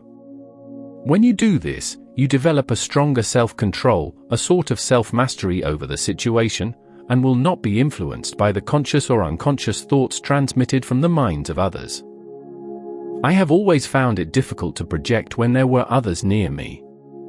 One of the first thoughts one has, when he becomes conscious in the projected astral body, is of the physical body. When one is projected, the very first thing he does, when he senses anyone moving near the spot where the physical body lies, is to interiorize. In fact, that is what I have always done, and I believe that any truthful projector will admit that he has a mistrust of anyone who approaches his physical body while he is projected. For many years I would never attempt a projection unless I were in a locked room, and I have found that, in doing so, I gained an inner sense of security. You will find it to your advantage to try this. If it is necessary for you to have a seer partake in the experiment, let the seer stay in the next room, and have it understood by everyone that they are to keep hands off. Even go as far as Christ went when he said to Mary, "Touch me not." Perhaps you did not understand the significance of this, or why one should go to such extremes, but if you ever experience a conscious projection, all these seeming irrelevancies will be self-evident to you. Do not talk to others of what you are trying to accomplish. This is a valuable tip. Perhaps you are not aware of it, but if you are really desirous of producing a projection, keep the desire locked up within yourself. This stresses it, and that stress promotes projection. Talking of projection somehow relieves that stress within you. To the power of 1 to the power of 1. This is, of course, strictly in harmony with the teachings of New Thought, which also emphasizes this point. HC. How to induce incapacity during natural sleep. We know that the physical body is incapacitated more or less, but in order to make this incapacity more pronounced, the heartbeat must be slowed down. I have already explained how I stumbled upon this fact, and that I devised a method of voluntarily slackening the rate of the pulse. Incidentally, the exercise for slowing the pulse also causes concentration and relaxation, thus eliminating the necessity of special exercises for each of these factors. The first thing which you are to do, upon retiring for the night, or upon retiring at any other time, is to assume a comfortable horizontal position, preferably upon your back. If you cannot possibly tolerate lying upon your back, then lie upon your right side. I am presuming that you are now reclining in a horizontal position, upon your back, with your hands lying at your sides. First, take a deep breath, hold it for a second, then try to force that breath into the pit of your stomach, so that the diaphragm bulges out at that point. Then exhale, forcing all of the air out of your lungs. Repeat this about 6 or 8 times. This is for the purpose of relaxing the solar plexus.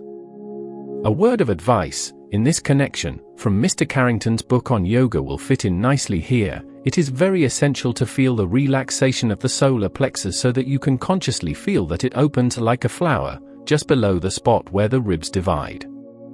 If that be tense, it will stop your development until you can relax it. The thing to do is to concentrate and get enough control so that you can feel it, and then you can relax.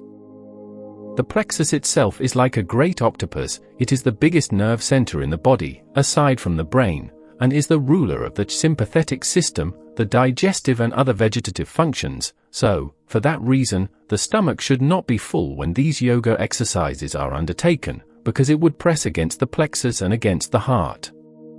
That is one of the reasons why it is very important that the stomach should be empty, and the food very light.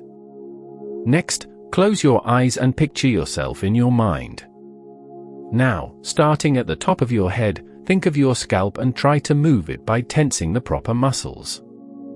Next, think of your jaw and tense and relax it a few times. Next, think of your neck, tense and relax the muscles in it a few times. Next, your upper arms, then your lower arms, then grip your fists and relax them. Then, starting at the base of the neck, go downward, thinking of each part of the body in turn, and trying to tense the muscles at each particular spot, until eventually you are tensing and relaxing your toes, like a cat tensing and relaxing its paws, while purring. Now, concentrate upon your heart, not with tension of mind, but think of that organ with relaxed thought. You will presently notice its pulsations, and be able to feel them at that spot in your chest. Keep your mind centered upon these pulsations, until they are very pronounced, until you can both feel and hear them distinctly.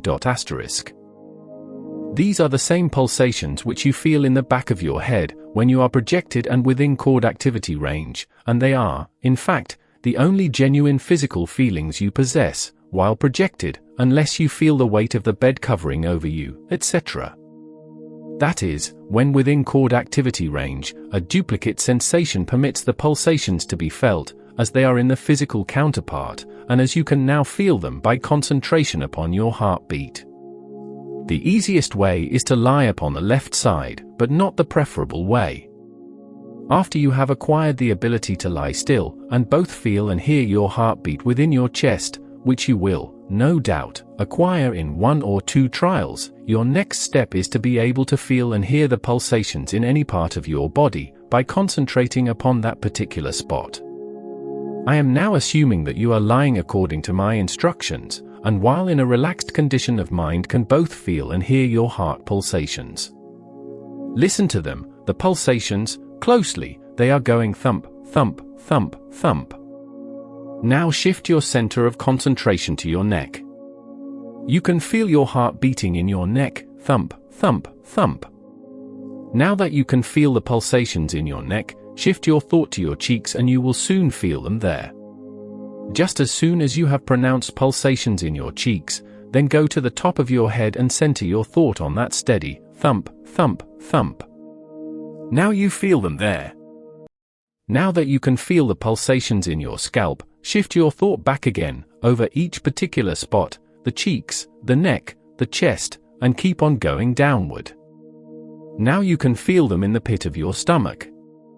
Do not shift your concentration until they are very pronounced. There they are, thump, thump, thump. Now you can concentrate a little further down, in the lower abdomen. That is an easy place to feel the pulsations, almost as easy as feeling them in your neck. Remember, you do not feel these pulsations with your hand. Keep your hands at your sides. You must feel the heart within you, pulsating. Now that they are perfectly plain, you can concentrate upon your thighs, both at once. There, you feel the thump, thump, thump. Now concentrate upon the calves of your legs, and as soon as you can feel the pulsations regularly and plainly, concentrate upon your feet, the very soles of your feet, and you will be able to feel your heart pulsations very plainly, in your feet, just by thinking about them. Now go back to your calves again. There, you feel them. Now go back to your thighs again. There are the pulsations. Next, concentrate on your right thigh and forget about the left one. See, you can feel the pulsations of your heart anywhere you concentrate. The next time you have cold feet, literally, try to increase the circulation in your feet by doing what you have just done, to the power of 1. If you will concentrate upon the medulla oblongata region, and cause the pulsations to be felt there, you will know exactly how the pulsations feel at that point, through the astral cable, to the projected phantom. One word of advice before going further. If you are a victim of heart disease, do not attempt astral projection, for the heart is a vital factor, and often runs very low during a projection, and, as you know, the welfare of the physical mechanism, during the projection of the astral body, depends upon the function of respiration. On the other hand, if your heart is reasonably sound, there is nothing to be alarmed at in this suggestion. Now that you have the knack of feeling your heart's pulsations in any part of your body, through concentration, the next step is to be able to reduce the speed of the pulsations, which is not difficult to do. What is desired, in astral projection, is a slow and steady heartbeat. During your concentration upon the organ, assume that you are one intelligence and that it is another, and that it can understand your thought and obey it, for that in reality is about the true situation. The heart is controlled by an intelligence behind it, the subconscious intelligence. Your thoughts, your concentration, can be considered another intelligence.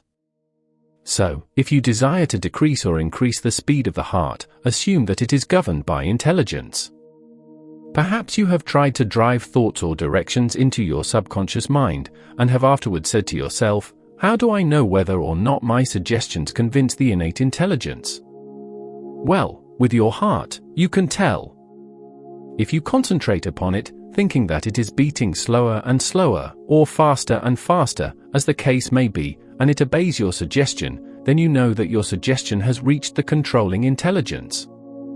And further, if you know the mood your conscious mind is in, when it is able to control the heart, then you. To the power of 1, it is also possible, by proper concentration, to withdraw the blood from different parts of the body. Know what mood that mind should be in at any other time, when you wish to sink thoughts into your subconscious mind. Many people become annoyed when they think that their subconscious mind will not obey the very first conscious direction it is given. Many do not like the job of repeating and repeating over and over an affirmation before the subconscious mind will obey. But think a minute. What would happen if the controlling intelligence did act upon the very first affirmation? Suppose you should think your heart had stopped, and suppose the innate intelligence should immediately obey that suggestion? Wouldn't that be a fine mess?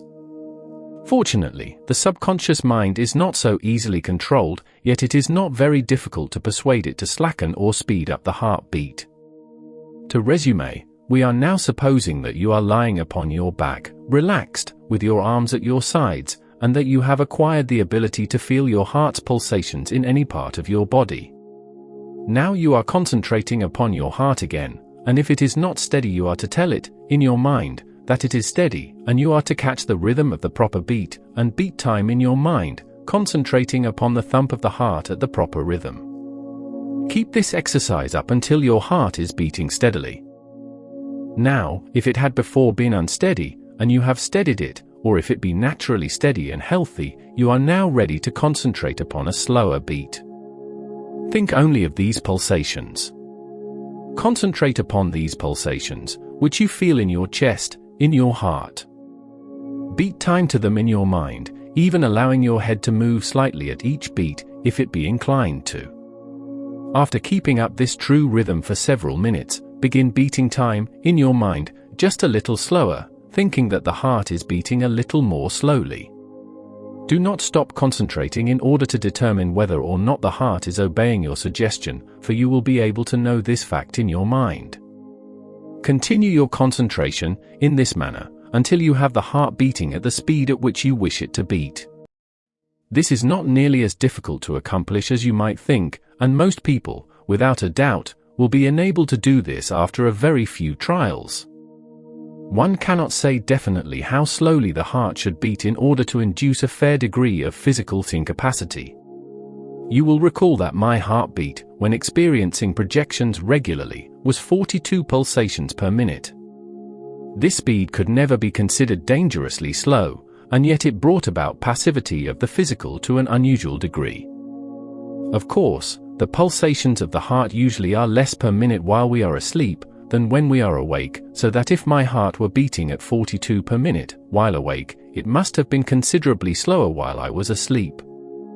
It is the circulation of the blood, you understand, which enlivens or on the other hand produces torpor in the physical body, in other words, the degree of its incapacity. The normal heartbeat, of course, can be said to vary more or less in different individuals, and, while the physical body naturally is incapacitated to some extent during sleep, it is obvious that a reduction in the pulsations of 10 or 15 below normal will incapacitate the physical mechanism still more profoundly. You can determine your own condition of passivity far better than anyone else can do so for you. You can reduce it amazingly, so much so that it can scarcely be detected in its beating. If, before going to sleep, you should feel yourself becoming chilly, when you should not be, or believe that you can feel air blowing lightly upon your legs or arms, you have the evidence of incapacity which will be profound when you do sleep. You do not, however, want to be cool to the extent of discomfort. Try to hit upon some arrangement whereby you can be both cool and comfortable.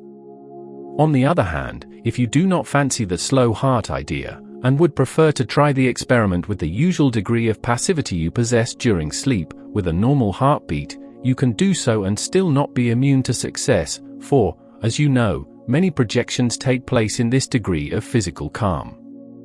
Naturally, the greater the incapacity, the greater the chance of success, and it is for this reason that I have given the instructions for producing more profound incapacity. The zone of quietude, in natural sleep, is governed very much by the condition of the physical body. The more lively the physical, the closer will the phantom stay to coincidence, just as it is governed by the amount of energy stored in the condenser, the astral body. Profound incapacity plus enervation, and the phantom could move 2 feet out of coincidence as you enter sleep. On the other hand, if you go to bed without being tired, having an abundance of energy, plus physical enlivenment, you may not be able to go to sleep, and, when you do, the phantom might only discoincide a fraction of an inch from the physical. Go to bed with enervation, but without physical passivity, and the phantom might move but 6 inches out of coincidence, etc., depending upon the factors involved. As a rule, the phantom moves upward more and more as sleep becomes more and more profound. As one rises to sleep, the phantom may rest but 2 inches out of coincidence, but after sleeping for several hours, the phantom may be 1 foot out of coincidence, because the physical body had gradually become more passive.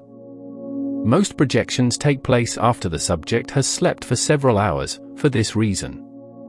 After you have gained the knack of slowing down the speed of the heart, you will be surprised at the way in which that organ responds to your directions, and you will be able to reduce your pulse rate in a few moments.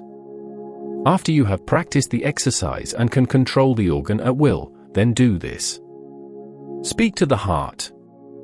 Say, for example, "Heart, you are now to beat 50 times per minute, and do so until further notice." You will be amazed to find that this organ will keep going at this speed, until you tell it to do otherwise. It is just like hypnotizing the controlling intelligence behind the heart. But do not give the heart this direction, then grab your watch and say, "I don't believe it is doing it," as you time it to see, for this offsets the suggestion you have just given it. If you insist on timing it, do so with the belief that the heart is beating 50 times per minute. Heart control is, as far as I know, the only sure way in which voluntary incapacity can be produced, and in practicing it you are unconsciously promoting consciousness of self, one of the most essential requisites in projection of the astral body. Always remember to amass all the factors which are favorable to the incapacity of the physical body that you possibly can, just prior to your attempt to project the astral body, regardless of the method you use to impress the subconscious will. So much for incapacity. Developing a consciousness of self. In order to be a successful projector, you should center your mind upon yourself, study yourself, get inquisitive about yourself, try to know yourself. There is only one person just like you in the whole world, and that is you. Stop studying other people for a while, and begin to study yourself. You do not have to look 92 million miles away at the sun in order to find something to marvel over. The sun is no more mysterious than you are. When you begin to investigate yourself in this manner, you will wonder that you knew so little about yourself before. Several years ago, I believe it was in Physical Culture magazine, I read an article by a well-known writer who stated that the majority of persons had no idea what their bare backs looked like. They had never seen their own spine in a mirror. Yet these same people believe they know themselves. In astral projection, a consciousness of self is highly important, so begin now to study yourself. Here is an exercise which I believe brought me successful results, and you will find it invaluable as an aid to astral projection. Place a chair before a mirror, for you are now about to try to bewilder yourself with yourself. In this exercise, you are to study yourself so intensely that you almost go to sleep while doing so, and lose your understanding of which is the real you. I am assuming that you are now comfortably seated in an armchair, facing your reflection in the mirror. Do not think of the mirror, and do not believe that you are looking at a reflection. Try rather to convince yourself that you actually are where the reflection is, that you are not in your real body at all. Now begin to scrutinize yourself carefully, trying to find things about yourself which you have never recognized before. See the true color of your hair, the true expression of your eyes, the true shape of your nose. See that cheekbone, those few whiskers on your chin, the lumps on your forehead, the little ridges around your nose. Yes, there is enough to keep you busy looking at and studying yourself for some time, so keep it up. Now that you have given yourself a concentrated examination, stand up in front of the mirror and look directly into your eyes. Keep your eyes centered on the eyes in the reflection. Blink when you are inclined to, but keep your eyes on the eyes in the mirror. Are you growing unsteady now?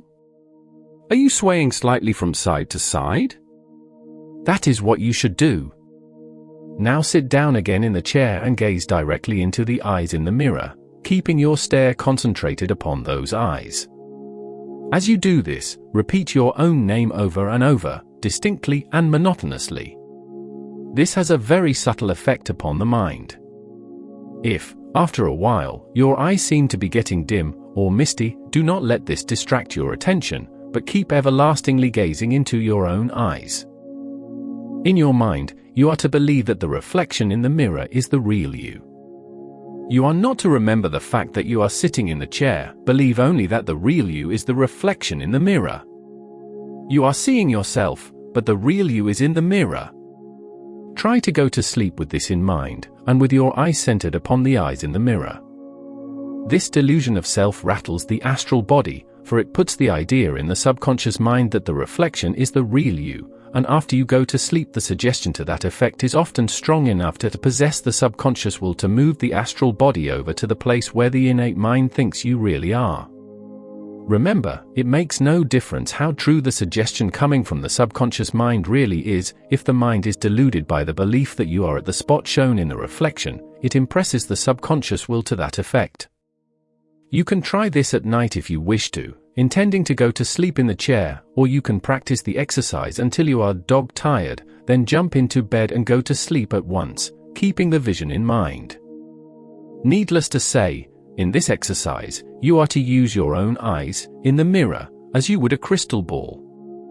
It would be a good idea, also, to read up on how to develop crystal gazing, and apply it in this exercise, for space cannot be devoted to that subject here. This is an excellent exercise, involving the specific requirements of astral projection.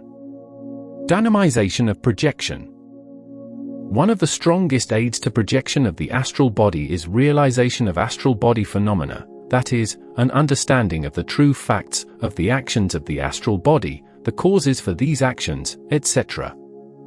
These must be firmly fixed in mind. Sometimes the realization will suddenly burst upon you, and you will wonder how you ever missed such obvious realities before. Some of the readers of this book may, perhaps, open their eyes to these phenomena of self after studying it, and will almost immediately begin to notice symptoms of astral body activity which had hitherto passed them by without a second thought. Read about the phenomenon, think of the phenomenon, and practice the phenomenon intensely, if you would become a projector. Root an understanding of the phenomenon in your mind so deeply that it becomes a part of your life. Become so bound up in the study of astral projection that you will become almost irritable if you are interrupted when thinking and studying and learning about it. That is the big secret in making yourself express the phenomenon. Remember, I am now telling you of another method of causing the astral body to project, that is by stressing astral projection in your mind. This is the direct method, and when it becomes a part of the subconscious mind, the mind is obsessed by the knowledge that the astral body can exist apart from the physical, as well as in coincidence with the physical, and the mind sees, therefore, no reason why the astral body should not be outside the physical. Do you see the significance of this? You are to so thoroughly saturate your subconscious mind with astral projection that it creates a stress of astral projection in your mind. You do this by way of the conscious mind, through tenacious study of the art, practice of the art, thinking of the art. Have one great ambition, to project your astral body.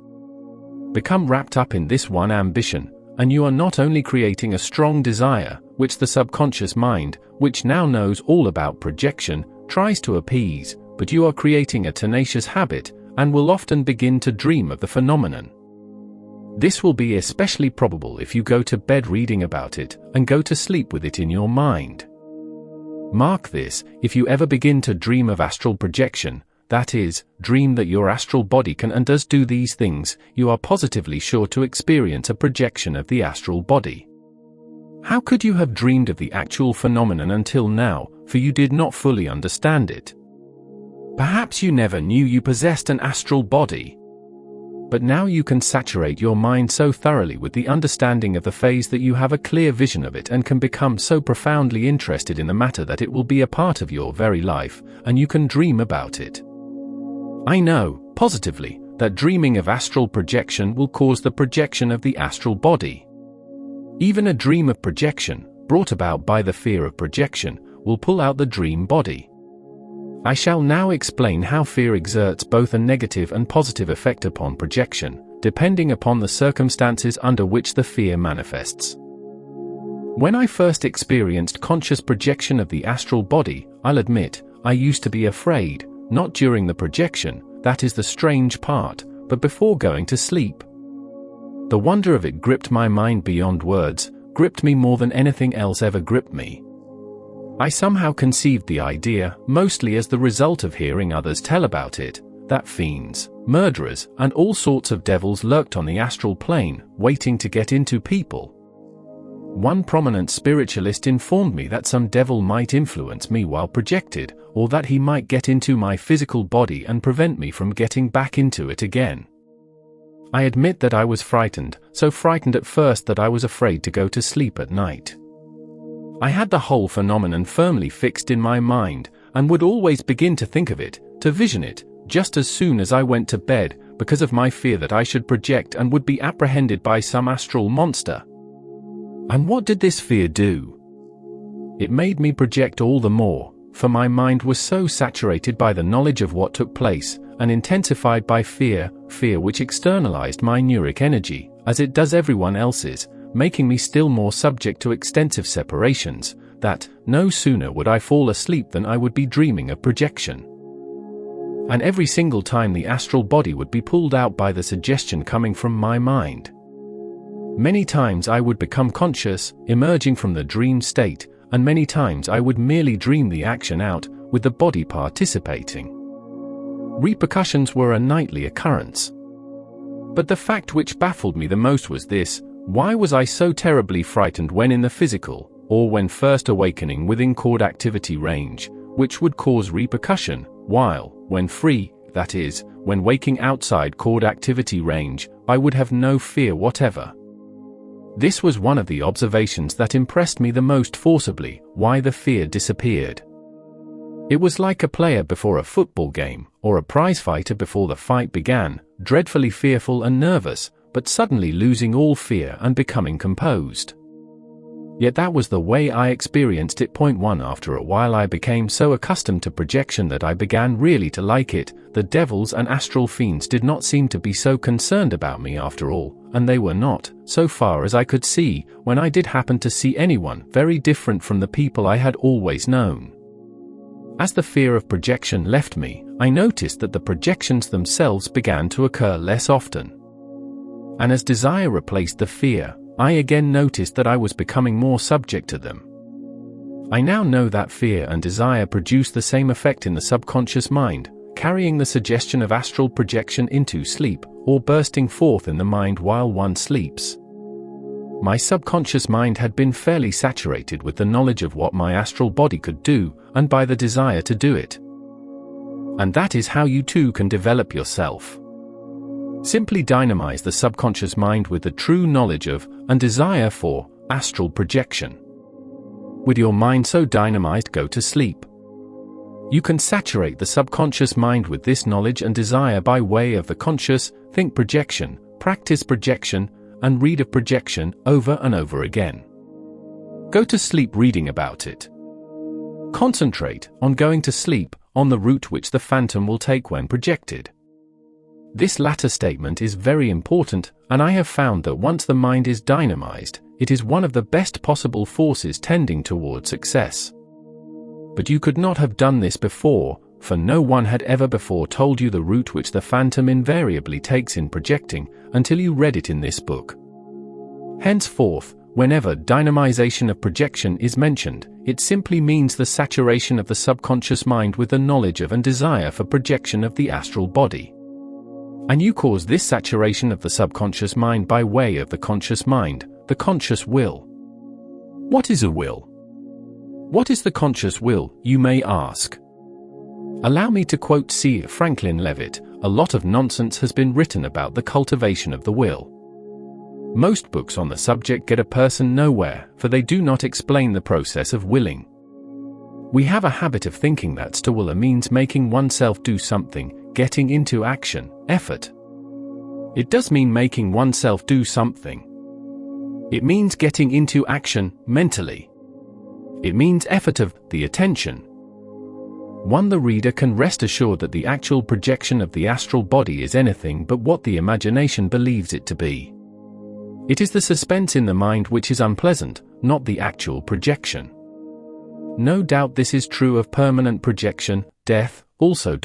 Some old Chinese print, showing the projection of the astral body, and the cord or cable binding the astral to the physical body. William James points out that this is all will amounts to attention, simply to hold the attention upon a certain thought or idea until it fills the mind, and crowds all other ideas out of the consciousness.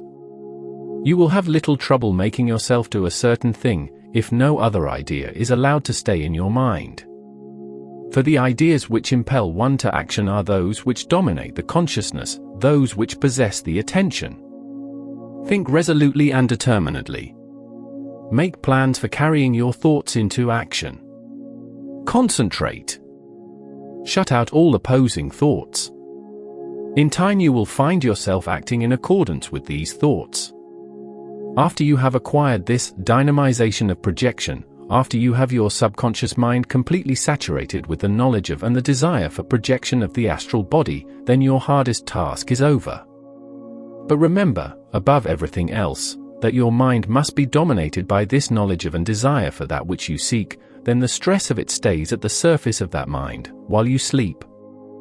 You have the knowledge of the art, and the desire stimulates the subconscious will, performing the projection. Typical dreams of projection. Dynamization of projection should produce a dream of projection, and always will if the astral body is in a partially conscious condition, and the stress of projection, is active during sleep. The substance of the dream of projection will depend upon the degree of understanding of projection in your mind. Therefore, it is of vital importance to have a thorough understanding of the phantom's actions and of its route, after separation. Now do you see the fundamental principle of dream control, trying to dream a dream which is true, concerning the phantom? The easiest way to produce such a dream is to have the understanding of and desire for projection take such a grip on your mind that you cannot go to sleep without thinking about it.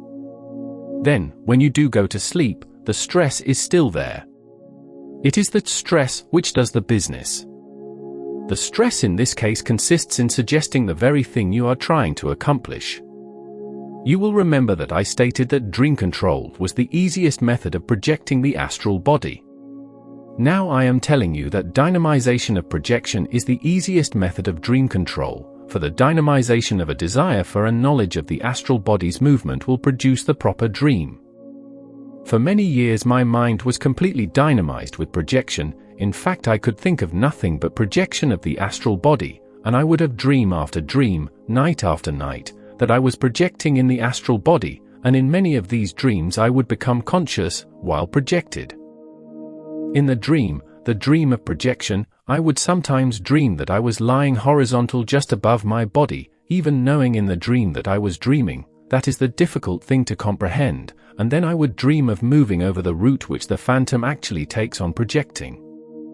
One is so near true consciousness when he dreams that he is dreaming, and it is a dream of projection, that true consciousness cannot seem to keep from intervening. And that is how most of my conscious projections came about. On other occasions the dream would vary.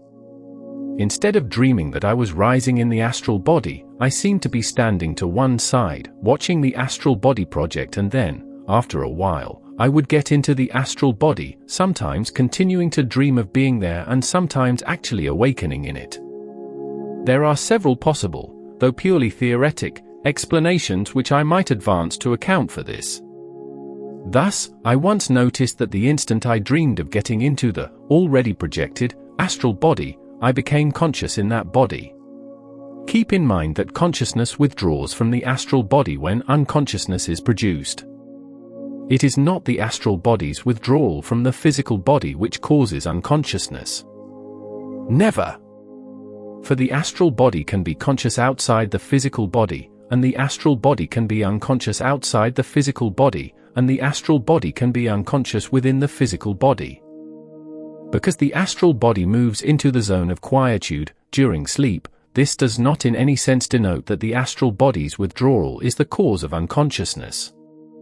It merely occurs in that way, merely appears that way, but withdrawal of the astral body from the physical body, and the intervention of unconsciousness, while usually occurring almost simultaneously, are entirely separate functions. If we became unconscious every time the astral body withdrew from the physical, there could be no such thing as conscious astral projection. As a matter of fact, many of us can, in the hypnagogic state, when entering sleep, move into the zone of quietude, perhaps only a quarter of an inch of discoincidence, and still be conscious, not realizing the fact that we have done so, and suddenly repercuss in the physical body. This is a very common occurrence. Because unconsciousness usually occurs when entering sleep, just an instant before we make the transit into the zone of quietude, many occultists have seized upon the idea that the withdrawal of the astral body is the cause of unconsciousness. But this is a mistake. It is true also that we can be unconscious in the physical body for some time before the astral body moves into the zone of quietude. This is especially true when the body is under the influence of some stimulant. Thus, there are exceptions to the rule as to when the astral body moves into the zone of quietude. The rule being that it does so immediately after unconsciousness has set in. In some persons it moves sooner, in others later, depending entirely upon the condition of the individual at the time. One can easily see that, in order to have a conscious projection, conscious from the beginning, one should be of the type, or make-up, which begins to make the transit into the zone of quietude before unconsciousness sets in. This condition of the individual is brought about by several factors, temperament, incapacity, etc., as we have already seen. Knowing that it is the withdrawal of consciousness from the astral body which produces unconsciousness, we might in this manner account for the dream in which one dreams that he is projected in the astral body, but is apart from that body, looking on, because the real consciousness is apart from that body. And this theory becomes still more probable in those cases when one has a dream of projection, wherein he is apart from the astral body, looking on, watching its movements, and then getting into the body, and being conscious in that body the moment he dreams of getting into it. Now, if full consciousness withdraws from the body when the astral body is unconscious, consciousness must be partially withdrawn from the body when it is partially conscious. And in a dream of this nature, when one dreams that he is watching the astral body's movement, and then gets into it, is it not possible that a portion of the consciousness which was withdrawn from the body actually understood? Or, perhaps, even a more refined body, coinciding with the astral body, could withdraw in such a dream, and look on as the astral body followed its route, then go over and get into the astral body again. To the power of 1. At any rate, these are the two typical dreams of projection which I had when dreaming of projection. First, dreaming that I was in the astral body, moving over the route the phantom takes while projecting. Second, dreaming that I stood apart from the astral body, watching the astral body go over the route, and that I would then get into it. If you will think back, you will recall that I mentioned that one can sometimes see the astral body from the physical eyes, because of the circuit of sight running across the astral cable. Now, if one can see this, while conscious, why not while partially conscious, and thus dream that he is standing to one side, watching the astral body move? For my part, I believe that this is a plausible explanation of such a dream of projection, when we dream that we are watching the astral body project. The most direct way, and certainly the most sensible way, of to the power of 1 this would correspond, of course, to the mental body of the Theosophists, and might be said to afford some direct experimental evidence in favor of the reality of such a body. HC creating the proper stress in the subconscious mind, which will suggest itself during sleep, is the way that I have just pointed out, viz. Dynamization of projection. Why, I would ask you, should you go to the trouble of saturating your mind with a habit which is unrelated to projection of the astral body, merely because the stress of that habit will impress the subconscious will, when you can saturate your mind in the same manner with a desire for a knowledge of the art, and thus be enabled to dream directly of what is occurring, instead of dreaming of some habit, e.g. your routine? How to instill the stress of routine? However, if you wish to put a stress of routine into your subconscious mind, which will assert itself while you sleep, you must direct all your conscious willpower upon this routine. You must stick with determination to your course throughout the day, never diverting from it under any circumstances. Go to bed on time, get up on time, eat your meals on time, performing your duties regularly and conscientiously day after day, until the routine becomes a part of your very life, until your mind has crowded all other impressions into the background, and you are almost automatic in performing the routine. With your mind so saturated with the stress of the habit, you must hold the vision of yourself performing the routine as you rise to sleep, instigating complete passivity of the physical body prior to taking up the vision of the routine. The subconscious will act according to the power of the suggestion. We enact habits for one of two reasons, or perhaps, in some cases, for both. These reasons are, 1, because we desire to perform the duty, and 2, because necessity compels us to perform the duty. Granting this to be true, the stress of the routine in the mind will impress the subconscious will accordingly. If you desire the routine, the subconscious will move the body more easily than if you were compelling yourself to perform the routine through necessity, which means, simply, that desire plus habit will dominate the subconscious will more completely than habit alone. Dynamization of projection is much easier to put into the subconscious mind than dynamization of a routine, for the routine is too commonplace to grip the mind as powerfully as astral projection, the supernormal, will grip it. To me, attempting to develop projection of the astral body by the tenacious habit method seems emphatically the most difficult method of all, and, if I am any judge of human nature, most people will have no inclination to stick so tenaciously to their daily, commonplace routine. Dynamization of projection is as far ahead of dynamization of a routine, in the production of astral projection, as the steamboat is ahead of the sailboat. Yet either will lead one eventually to the destination he is seeking. Develop a strong habit of the study of astral projection, make a routine of the practice of the art, desire the ability to project in your astral body so strongly that your mind is dominated by astral projection. Induce complete passivity of the physical body, and rise to sleep, visualizing the route the phantom invariably takes, on projecting. That is the way to project at will.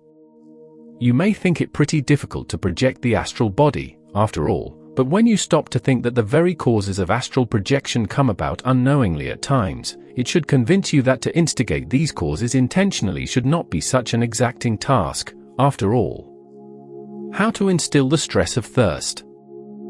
You will find that, in promoting a stress of desire, which is not directly for projection, that the desire for drink is the most easily instigated and the strongest possible creation stress. If you think that thirst is not stress-creating, just try and see how long you can go without water. Drink is a necessity. Thirst must be quenched. The mind becomes determined to satisfy the desire, and, in projection of the astral body, the subconscious will act in a like manner. A method, and one which I have proved to be successful in promoting projection of the astral body, is the following. First, deprive yourself of drinking for a considerable period of time before retiring, presuming, of course, that you are attempting the experiment on going to bed at night. The length of time during which you must refrain from taking liquids into the system must be calculated by yourself, as different individuals vary as to the amount of liquid required. It is a good plan to begin in the morning, to deprive yourself of drink, and if the desire becomes too intense as the day progresses, take a sip of water now and then, temporarily to allay the desire. Toward evening, just before retiring, if the desire for water becomes too intense, take a few sips of salt water. In this way you satisfy the desire, in some degree, for a short interval, but the desire comes back stronger than ever later on. Also, during the day, try to increase the desire for drink, by almost drinking, thinking of drinking, gazing into a tumbler of water, etc. Just before going to bed, place a glass of cold water in some place where you are accustomed to getting a drink, say in the sink in the kitchen. Take a chair and look into the glass of water, concentrating upon the water in the glass. Keep your eyes fixed upon the water, and, as you do so, center your mind upon your astral body, visualizing it as leaving your physical body in the room where you sleep, and traveling to the sink to drink the water which is before you in the glass. Have this vision of the route which the astral body will take in going to the sink for water firmly fixed in your mind. Repeat this mental process again and again, all the while gazing steadily at the glass of water. Now you are ready to go to bed and to sleep. You are thirsty when you do so, but forget about the thirst and begin thinking of your heart, slowing it down by concentration upon it. If you cannot possibly go to sleep, you will then have to take another sip of water, preferably salt water, and the desire will keep on increasing even after you sleep. But the fact that you cannot go to sleep with ease shows that the stress of thirst is very strong within you, and this same stress, which is keeping you awake so long, is the stress which will impel the subconscious will to move the body after you do go to sleep. As you fall asleep, keep thinking of the glass of water, keep thinking of your astral body moving out, and going to the glass of water. If you have the proper incapacity induced in the physical body, the astral body, during sleep, will move away from the physical, and attempt to appease the desire. The route you pre-planned will at once suggest itself and the body will travel over that route. I want to tell you that this is an extreme exercise, and will easily move the astral body, for, as a matter of fact, the desire for water alone will move the astral body, and the mind will direct the body over a route to some place where one can drink, without pre-planning the route and place. Yet, in going to the above extreme with the exercise, you are more sure of success. After you have practiced this exercise for a while, analyze your dreams, and see whether you have had a dream which would relate to the action. You might even become conscious, while projected. But if you do not, then concentrate upon the fact, while practicing the exercise, that when you get to the glass of water, you will awaken. See yourself becoming conscious, just as you touch the glass of water. Then, when you do project and touch the glass, at least the space where the glass is, the suggestion that you become conscious will present itself. You can instigate the desire for food in the same manner, and intensify the desire by the same method as you intensified the desire for drink, causing the astral body to move out to appease your hunger. This is not quite so unpleasant as the thirst method. If you are a very hearty eater, this method will succeed, but, on the other hand, if you are one of those who find little concern in eating, the stress created by the fast will not possess your mind so completely. You can create your own exercise, while inducing the hunger stress, for if you do not understand the principles involved in the projection of the astral body by this time you are not yet ready to project. In speaking of development in his book devoted to yoga, Carrington says, "The first step is abstinence from stimulating foods and drinks. The pituitary body and the pineal gland are said to be stimulated excessively by these things, which affect the bloodstream in the brain.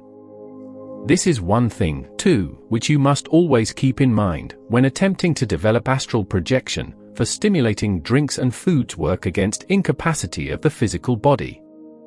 Mention was made, before, of the fact that certain foods are said to affect the astral body, and you will recall that some investigators have claimed that one diet has a loosening effect upon the astral body, while another has a binding effect. Be that as it may, I believe that I have tried more diets than anyone in the world, for the purpose of loosening the astral counterpart, much to my regret, and I have eventually come to the conclusion that, even if certain foods do tend to loosen the astral body, the effect is too insignificant for consideration.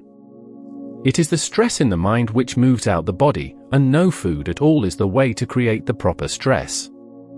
I believe that you will only delude yourself if you think you can cause astral projection by certain diets unless the diet creates hunger, just as a fast will do, or unless the diet favors incapacity, thus aiding other factors in projection. That is about all a certain diet can do, viz. Aid the major factors of projection. Projecting to water. When experimenting with the thirst stress, I had the following experience. There is a spring gurgling forth from the roots of a tree, just at the bottom of a wooded hill, within sight of where I am now writing this account. In order to get to this spring I would have to cross the road in front of the house, go about a quarter of a mile along the river to a bridge, cross the bridge, walk along the railroad track a short distance, to the spot where the track neared the foot of the hill. I had a hobby of strolling along this route often, and, on reaching the spring, would sit down beside it. I dearly loved to drink the water from that spring, and yet for that matter, and time after time I have strolled over to the spring, just to have a drink of its water. Somehow I liked the spring water much better than the water in the village. So, one afternoon, I took the jar and went across the river to the spring, filled the jar and returned.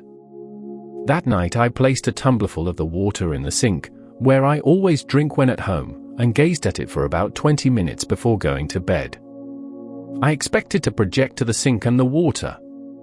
But, instead of projecting to the sink, where the tumbler of spring water stood, I awakened in the astral body right by the spring.